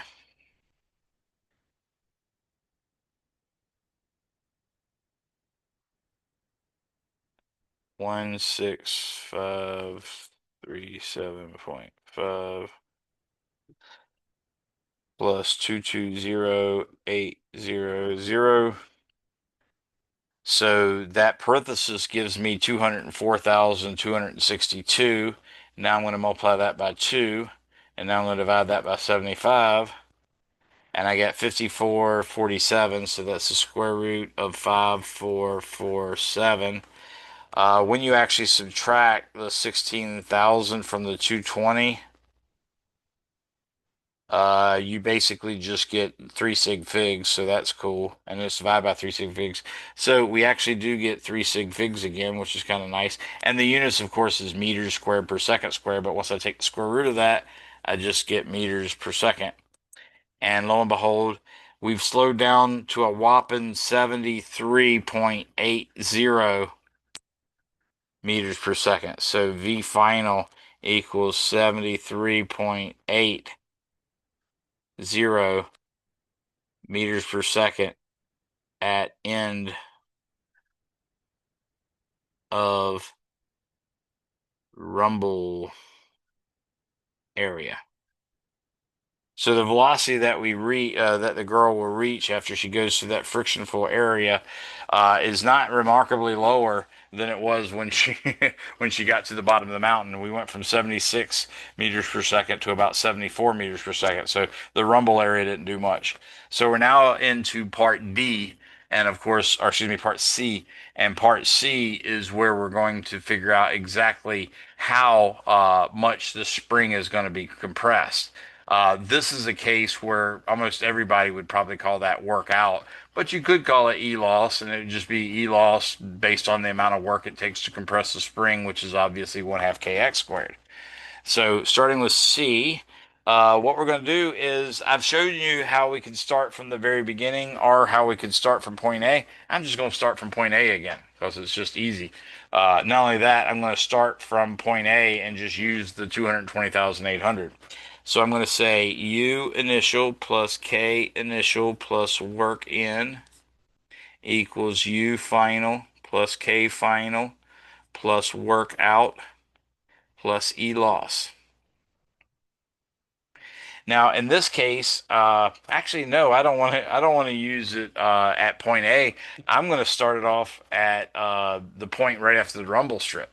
Okay, so in this case, the potential energy both before and after are both equal to zero. They're the same height, and that height happens to be y equals zero. The initial kinetic energy is the 73.80 meters per second times one half m, using one half mv squared. The work in is going to be zero. In this case, we've already taken into account the friction. So I'm just going to say E loss is zero, but I'm going to say work out is one half kx squared. So now we're ready to write everything we know. We have the kinetic energy is one half times 75.0 times 73.80 squared. That's the whole left-hand side. And as you might have guessed, actually, no, it's a little less than 220,800 because 220,800 was what we had when we got to the bottom of the hill. And then once we got to the bottom of the hill, we ran into the rumble strip, and the rumble strip took away some of our energy. And in fact, it switched from 220,800 to 204,263. So I could use that if I wanted, but I'm not bothering with it. But that's basically what that kinetic energy is going to turn out to be is 204,262. In this case, we're actually looking for it to come to a stop, so the final kinetic energy has to be zero as well, even though I didn't write it that way, but now I have. So we're going to set this equal to one half kx squared, and I'm not writing in blue, but here we are now. Dang it, I'm still writing in blue. Did not mean to write in blue. Okay, so this is one half. Now, what we said was the spring constant was 4,000 newtons per meter, and I'm going to treat that as if it's 4 sig figs. So I'll say 4,000.0 with an underscore, and then times x squared. So if I take 0.5 times 75 times 73.8 squared. As I suspected, it's a little bit off because of rounding difference, but 204,241.5 is what I get. And then x is going to be equal to the square root of 204,241.5. Now I've got to multiply that by 2, and then I got to divide all that by 4,000. And of course, this first answer only had 3 sig figs, so the 2, 4, 1, and the 5 are all non-sig figs. But I do have 3 sig figs divided by 3 sig figs. So I'm going to take the 204,241 and we'll multiply that by 2. And now I'm going to divide all that by 4,000. And that gives me the square root of 102.12. Those units, of course, would come out to be meters squared. Now I got to take the square root of that. So the square root of 102.12, which the 1 and the 2 are not sig figs, but the 102 are. So 0.5 power. And this gives me 10.105 meters is how far the spring-loaded bumper situation will be compressed when the child hits the back of the bumper. Anybody have any questions on that one?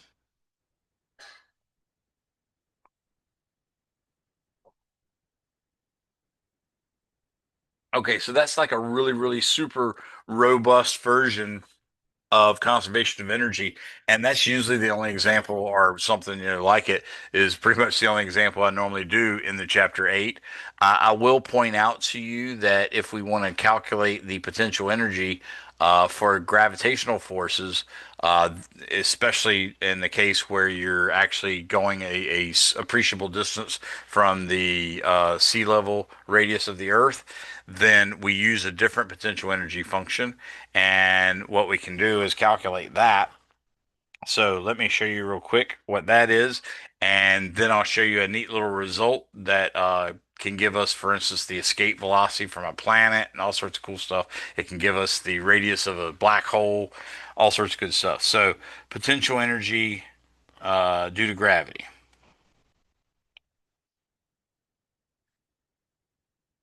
What is the general potential energy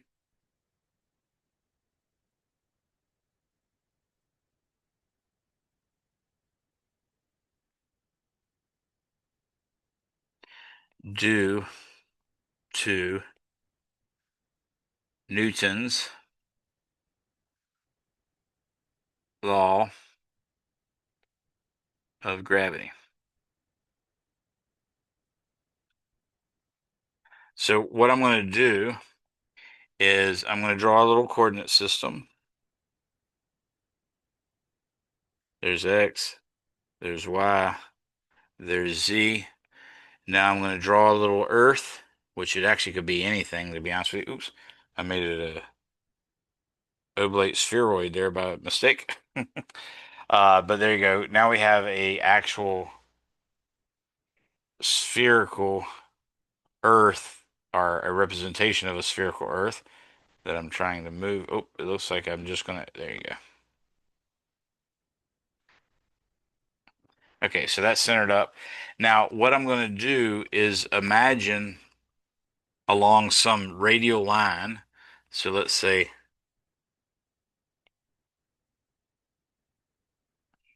along this radial line, we are going to calculate the work done in bringing it from infinitely far away to some distance r away.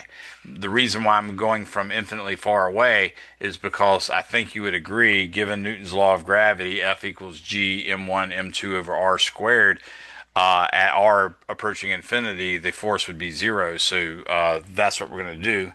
So we're going to imagine a mass m2. This is a mass m1, and we're going to bring it in from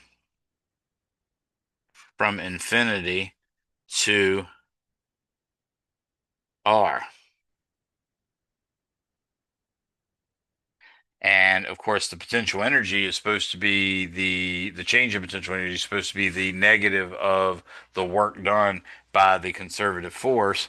So what I'm going to say is delta U, which is U final minus U initial, which we're saying U initial is going to be zero because we can bring it from infinity. That's supposed to be the negative of the integral, the negative of the work done, which is the negative of Newton's law of gravity dotted with dl. Okay, so delta U, which is U final minus zero, is equal to the negative integral. Now the force of gravity is actually pulling it towards the center of the planet, which is a mass m1. So the force of attraction, the actual gravitational force, would be g m1 m2 divided by r squared, and it would actually point inward. So I'm going to write actually, I need more space. That's what I need to do. I'm going to leave a little bit bigger space between the integral and the force. Now I'm going to say g m1 m2 over r squared. And this is actually going to be pointing in a direction that is the negative r hat direction. So if you're at any point x, y, and z, and you draw a line from that point x, y, z all the way back to the origin, that line is called a radial line. And if it points outward, it points in what we call the r hat direction. If it points inward, it points in what we call the negative r hat direction. And since it has a hat on it, we know the r hat has a magnitude of just one. So I'm going to say negative g m1 m2 over r squared r hat, and the negative came from the fact that the force points radially inward, not radially outward. And then I got to dot that with along a path, and my path is, basically some fixed r, or excuse me, some fixed theta and some fixed phi or something like that, and it's just a radial line inward. So I'm going to allow my limits of integration to dictate which direction I'm integrating, and I'm just going to point the dl in the positive coordinate direction, which is in the r hat direction. So I'm going to say dr r hat. Now that r hat's just a vector I just made up by telling you that a radial line is the line that points from the point x, y, z. Actually, it's the line that points from the origin to the point x, y, z, and that would be a radial line. If you put it the other way, it'd be the negative of the r hat direction. Now, I am going to integrate this from r approaching infinity, which means we have to take a limit, to r. And specifically, I'm using a r greater than the radius of the planet. So r greater than r. If I did the radius something smaller than the radius of the planet, then I have to take into account losing mass, because the further you get inside the planet, the less mass that actually counts towards your gravitational force.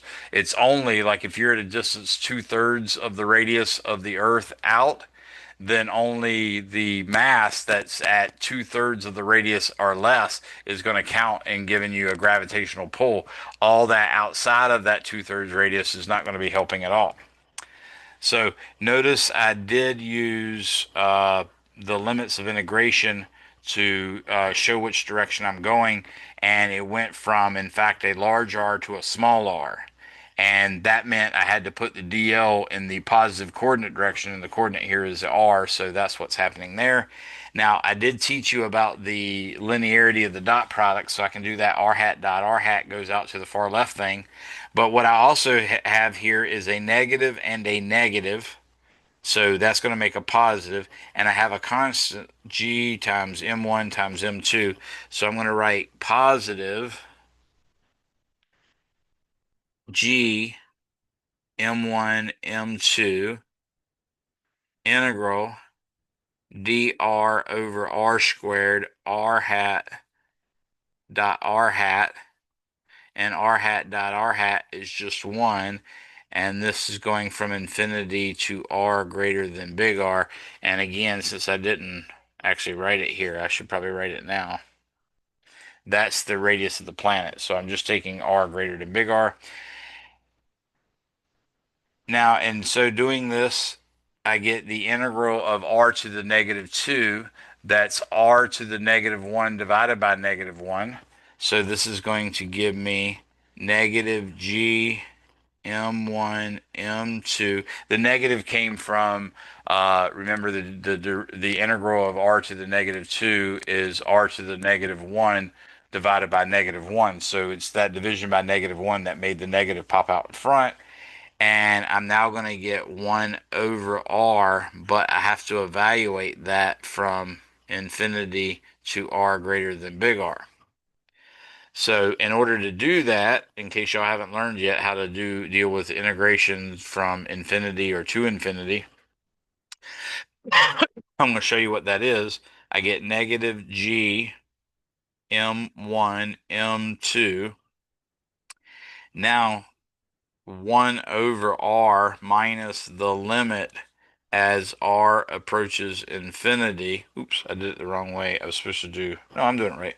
Minus the limit of this, r approaches infinity of 1 over r. Now you can see the limit as r approaches infinity of 1 over r is in fact 0. So that comes out 0 there. And guess what? We have negative g m1 m2 over r equals u final.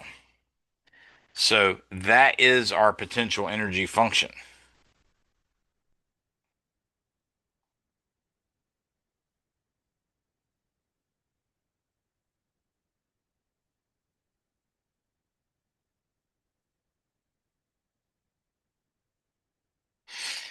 Okay. So that's something we can use. All right. You now have a formula for the gravitational potential energy, even if you're not close to the Earth's surface. It's negative G m1 m2 over r squared. If you're dealing with the Earth, you probably call m1 mass of the Earth, and whatever else is doing the feeling of the gravity is the m2. Any questions on that? All right. So, example.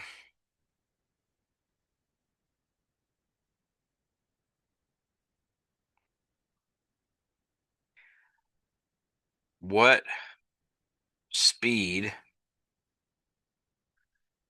must a projectile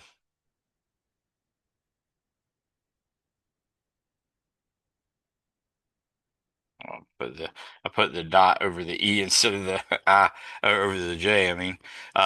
What speed must a projectile have to escape a planet of mass m and from its surface, which is a distance r from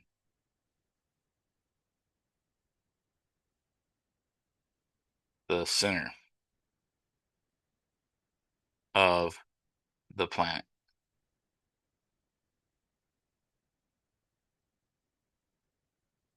So there's the question we're trying to ask, and I'm going to use conservation of energy. So solution, I've got U initial plus K initial plus work in is equal to U final plus K final plus work out plus E loss. Now, what I want to do is I want this to get infinitely far away. So when I say escape a planet, I mean literally get away from it so that it just comes to a stop as it reaches a distance infinity. Okay, so once the radial distance from the center of the planet to where the object is that is escaping the planet, once that distance just touches infinity, then the velocity should come to zero. Now, you could try an even more energetic path where it has some kinetic energy left over even when it reaches infinity, but I'm not trying to do that here. Okay, so the difference would be that K final is zero in what we're trying to solve, whereas that other scenario, K final wouldn't be zero. So what we have here is a potential energy that we can use that function we just learned from. We're going to assume that all the kinetic energy was given to it initially, so that's the 1/2 mv squared. We're not going to count the work put into it because we're not talking about, hey, this rocket launched it and it was able to get this much force over this much distance or anything like that. So I'm going to say work in is zero. I'm going to say the potential energy, since we're going to R equals infinity, I'll say because we're trying to get infinitely far away. So the final potential energy is zero. The final kinetic energy is going to be zero because I want to know the bare minimum. If I actually got to infinitely far away and found that the projectile that I shot got infinitely far away and still had some speed, then clearly I could have been going slower and still escaped the planet. So what I'm really looking for here is the escape velocity. Again, I'm ignoring work put out and I'm ignoring E loss. Now, obviously, if you're going through an atmosphere, E loss and work out and work in, those things can be really, really important. But we're just trying to figure out a simple scenario here. So what I've got to right now is the potential energy, which is negative G times the mass of the planet, and I'm just going to call the projectile mass little m, and I'm starting from the radius of the planet r, and that is going to be added to the initial kinetic energy. So that's 1/2 m v squared. Notice it's only the kinetic energy of the projectile. And then all of this plus zero is equal to 0 plus 0 plus 0 plus 0. That's the whole thing. Okay. So, and I could write this as ESC because it's the escape velocity, and that's fine. We're going to use it. But the first thing I want you to notice that there is a factor of m in both terms. So I could divide by m and to both sides of the equation, and that would no longer appear. So now I can pull the gm over r to one side. So I have G big M over big R to one side, and the other side is just going to have 1/2 V squared because we already got rid of the M. Of course, I could have left the M till this step, and then you'd see it obviously how easy it was to cancel out the M, but I think you still get it. And again, this velocity is escape velocity, so I'll write that down here. So this tells us that the escape velocity, V escape, is equal to the square root of 2gm over r, and that happens to be the exact right theoretical formula for this. Okay? Now, as one more example, because we're about out of time, I'm going to say,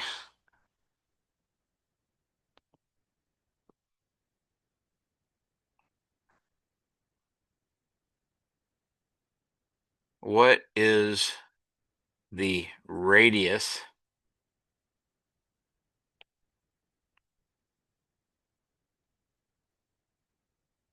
of a planet that has an escape velocity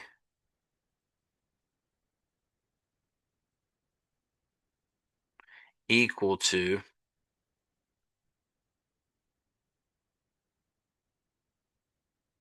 c, which is the speed of light?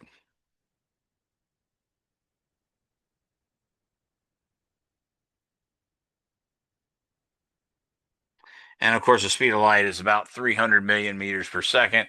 It's a little bit more detailed than that, but 299,758, 299,758,492, something along there, meters per second is what the speed of light is. We're going to work it as follows. Oops.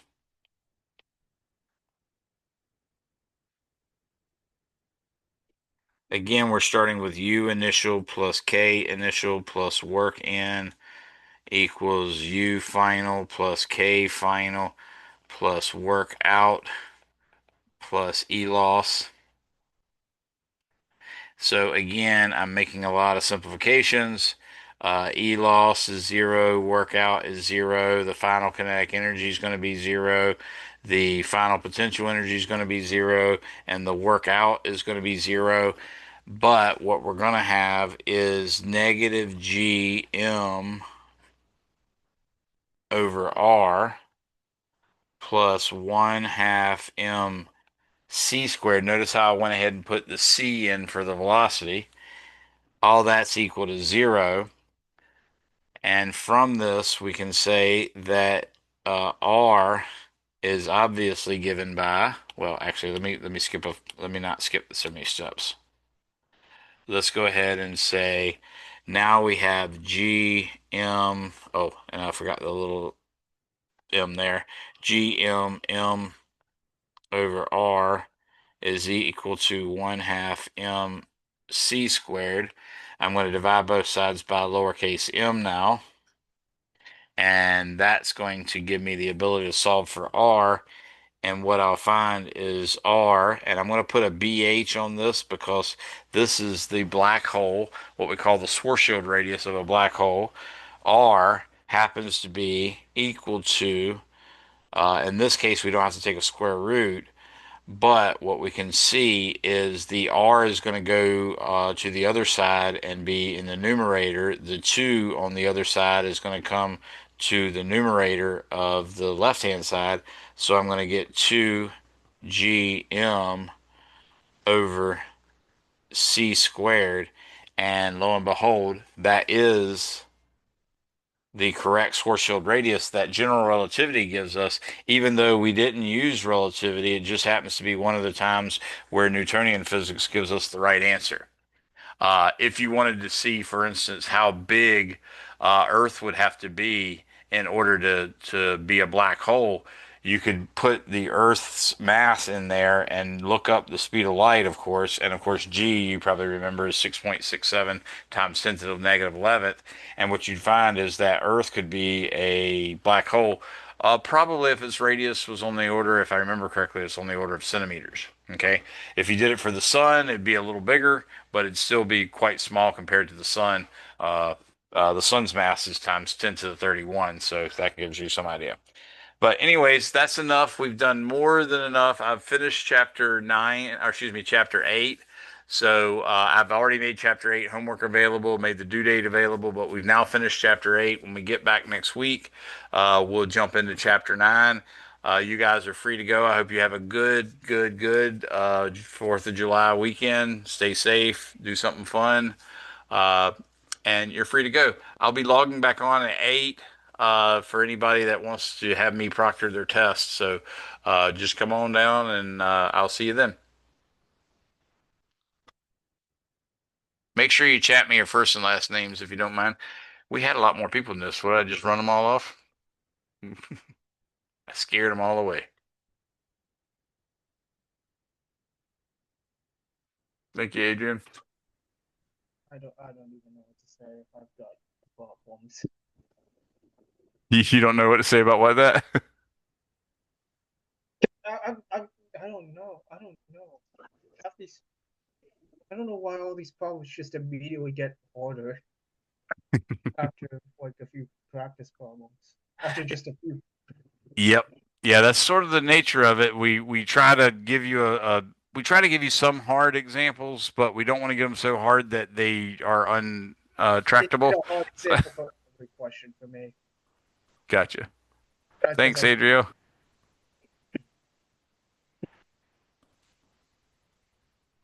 Uh, all right. Well, I guess I'm going to go ahead and anybody has any questions? Otherwise, I'm going to go ahead and go and come back on at 8. having chapter 8 still require the free bodies, the free body diagrams.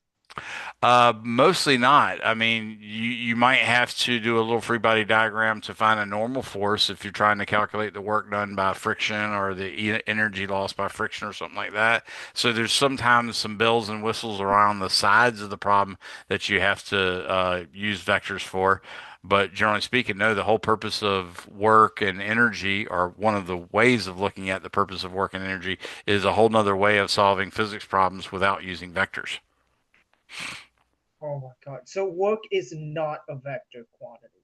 Exactly, because remember it's got a dot product in it, and dot products are Oh scalars. my god. Oh no.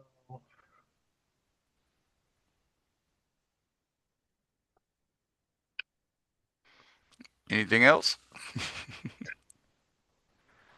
Are you, Adrian? Are you coming to take the test at 8 tonight, or did you Yeah, already take it? I'm still not gonna get a good grade on it. You'll Absolutely be not. surprised. I bet you get an 80. If I have it confidence in you. decides, if the questions decide to be easy, I could not practice the thing. I could not practice in either the tests or the Uh, Gotcha. Have you taken the practice test several times at least though? I, I tried to figure out what I kept getting wrong, and I still couldn't get it. Okay. So you did I try, but you just kept getting, bad scores on your practice test? yeah, Yeah, well, that's a good chance for you to do what you told me you were doing. Use AI to help you out with it. See what you not miss, get. I or did ask me get help. specifically. I did not get help on the AI. Well, you're welcome to. I mean, like I said, it's not cheating, and not only that, the AI has some really great I think I need explanations. one particular problem because it was. Oh God, it involved it involved the plane. Your volume and your audio is going in It and out. involved the problem with the planes. With planes, airplanes. It's a plane going in a yeah. An airplane is flying with a constant speed in a horizontal circle. Mm-hmm. I'm just gonna post in an email because Yeah, that's this going in a constant circle, mv squared over r, and they're asking you what angle the wings must be tilted. yes Well, that's just the exact same formula as we use for what angle a road must be banked at to make the turn without friction. So you end up that getting the tangent of v it's the squared over same gr. problem. It's the same problem with the and that's why I had the problem with the uh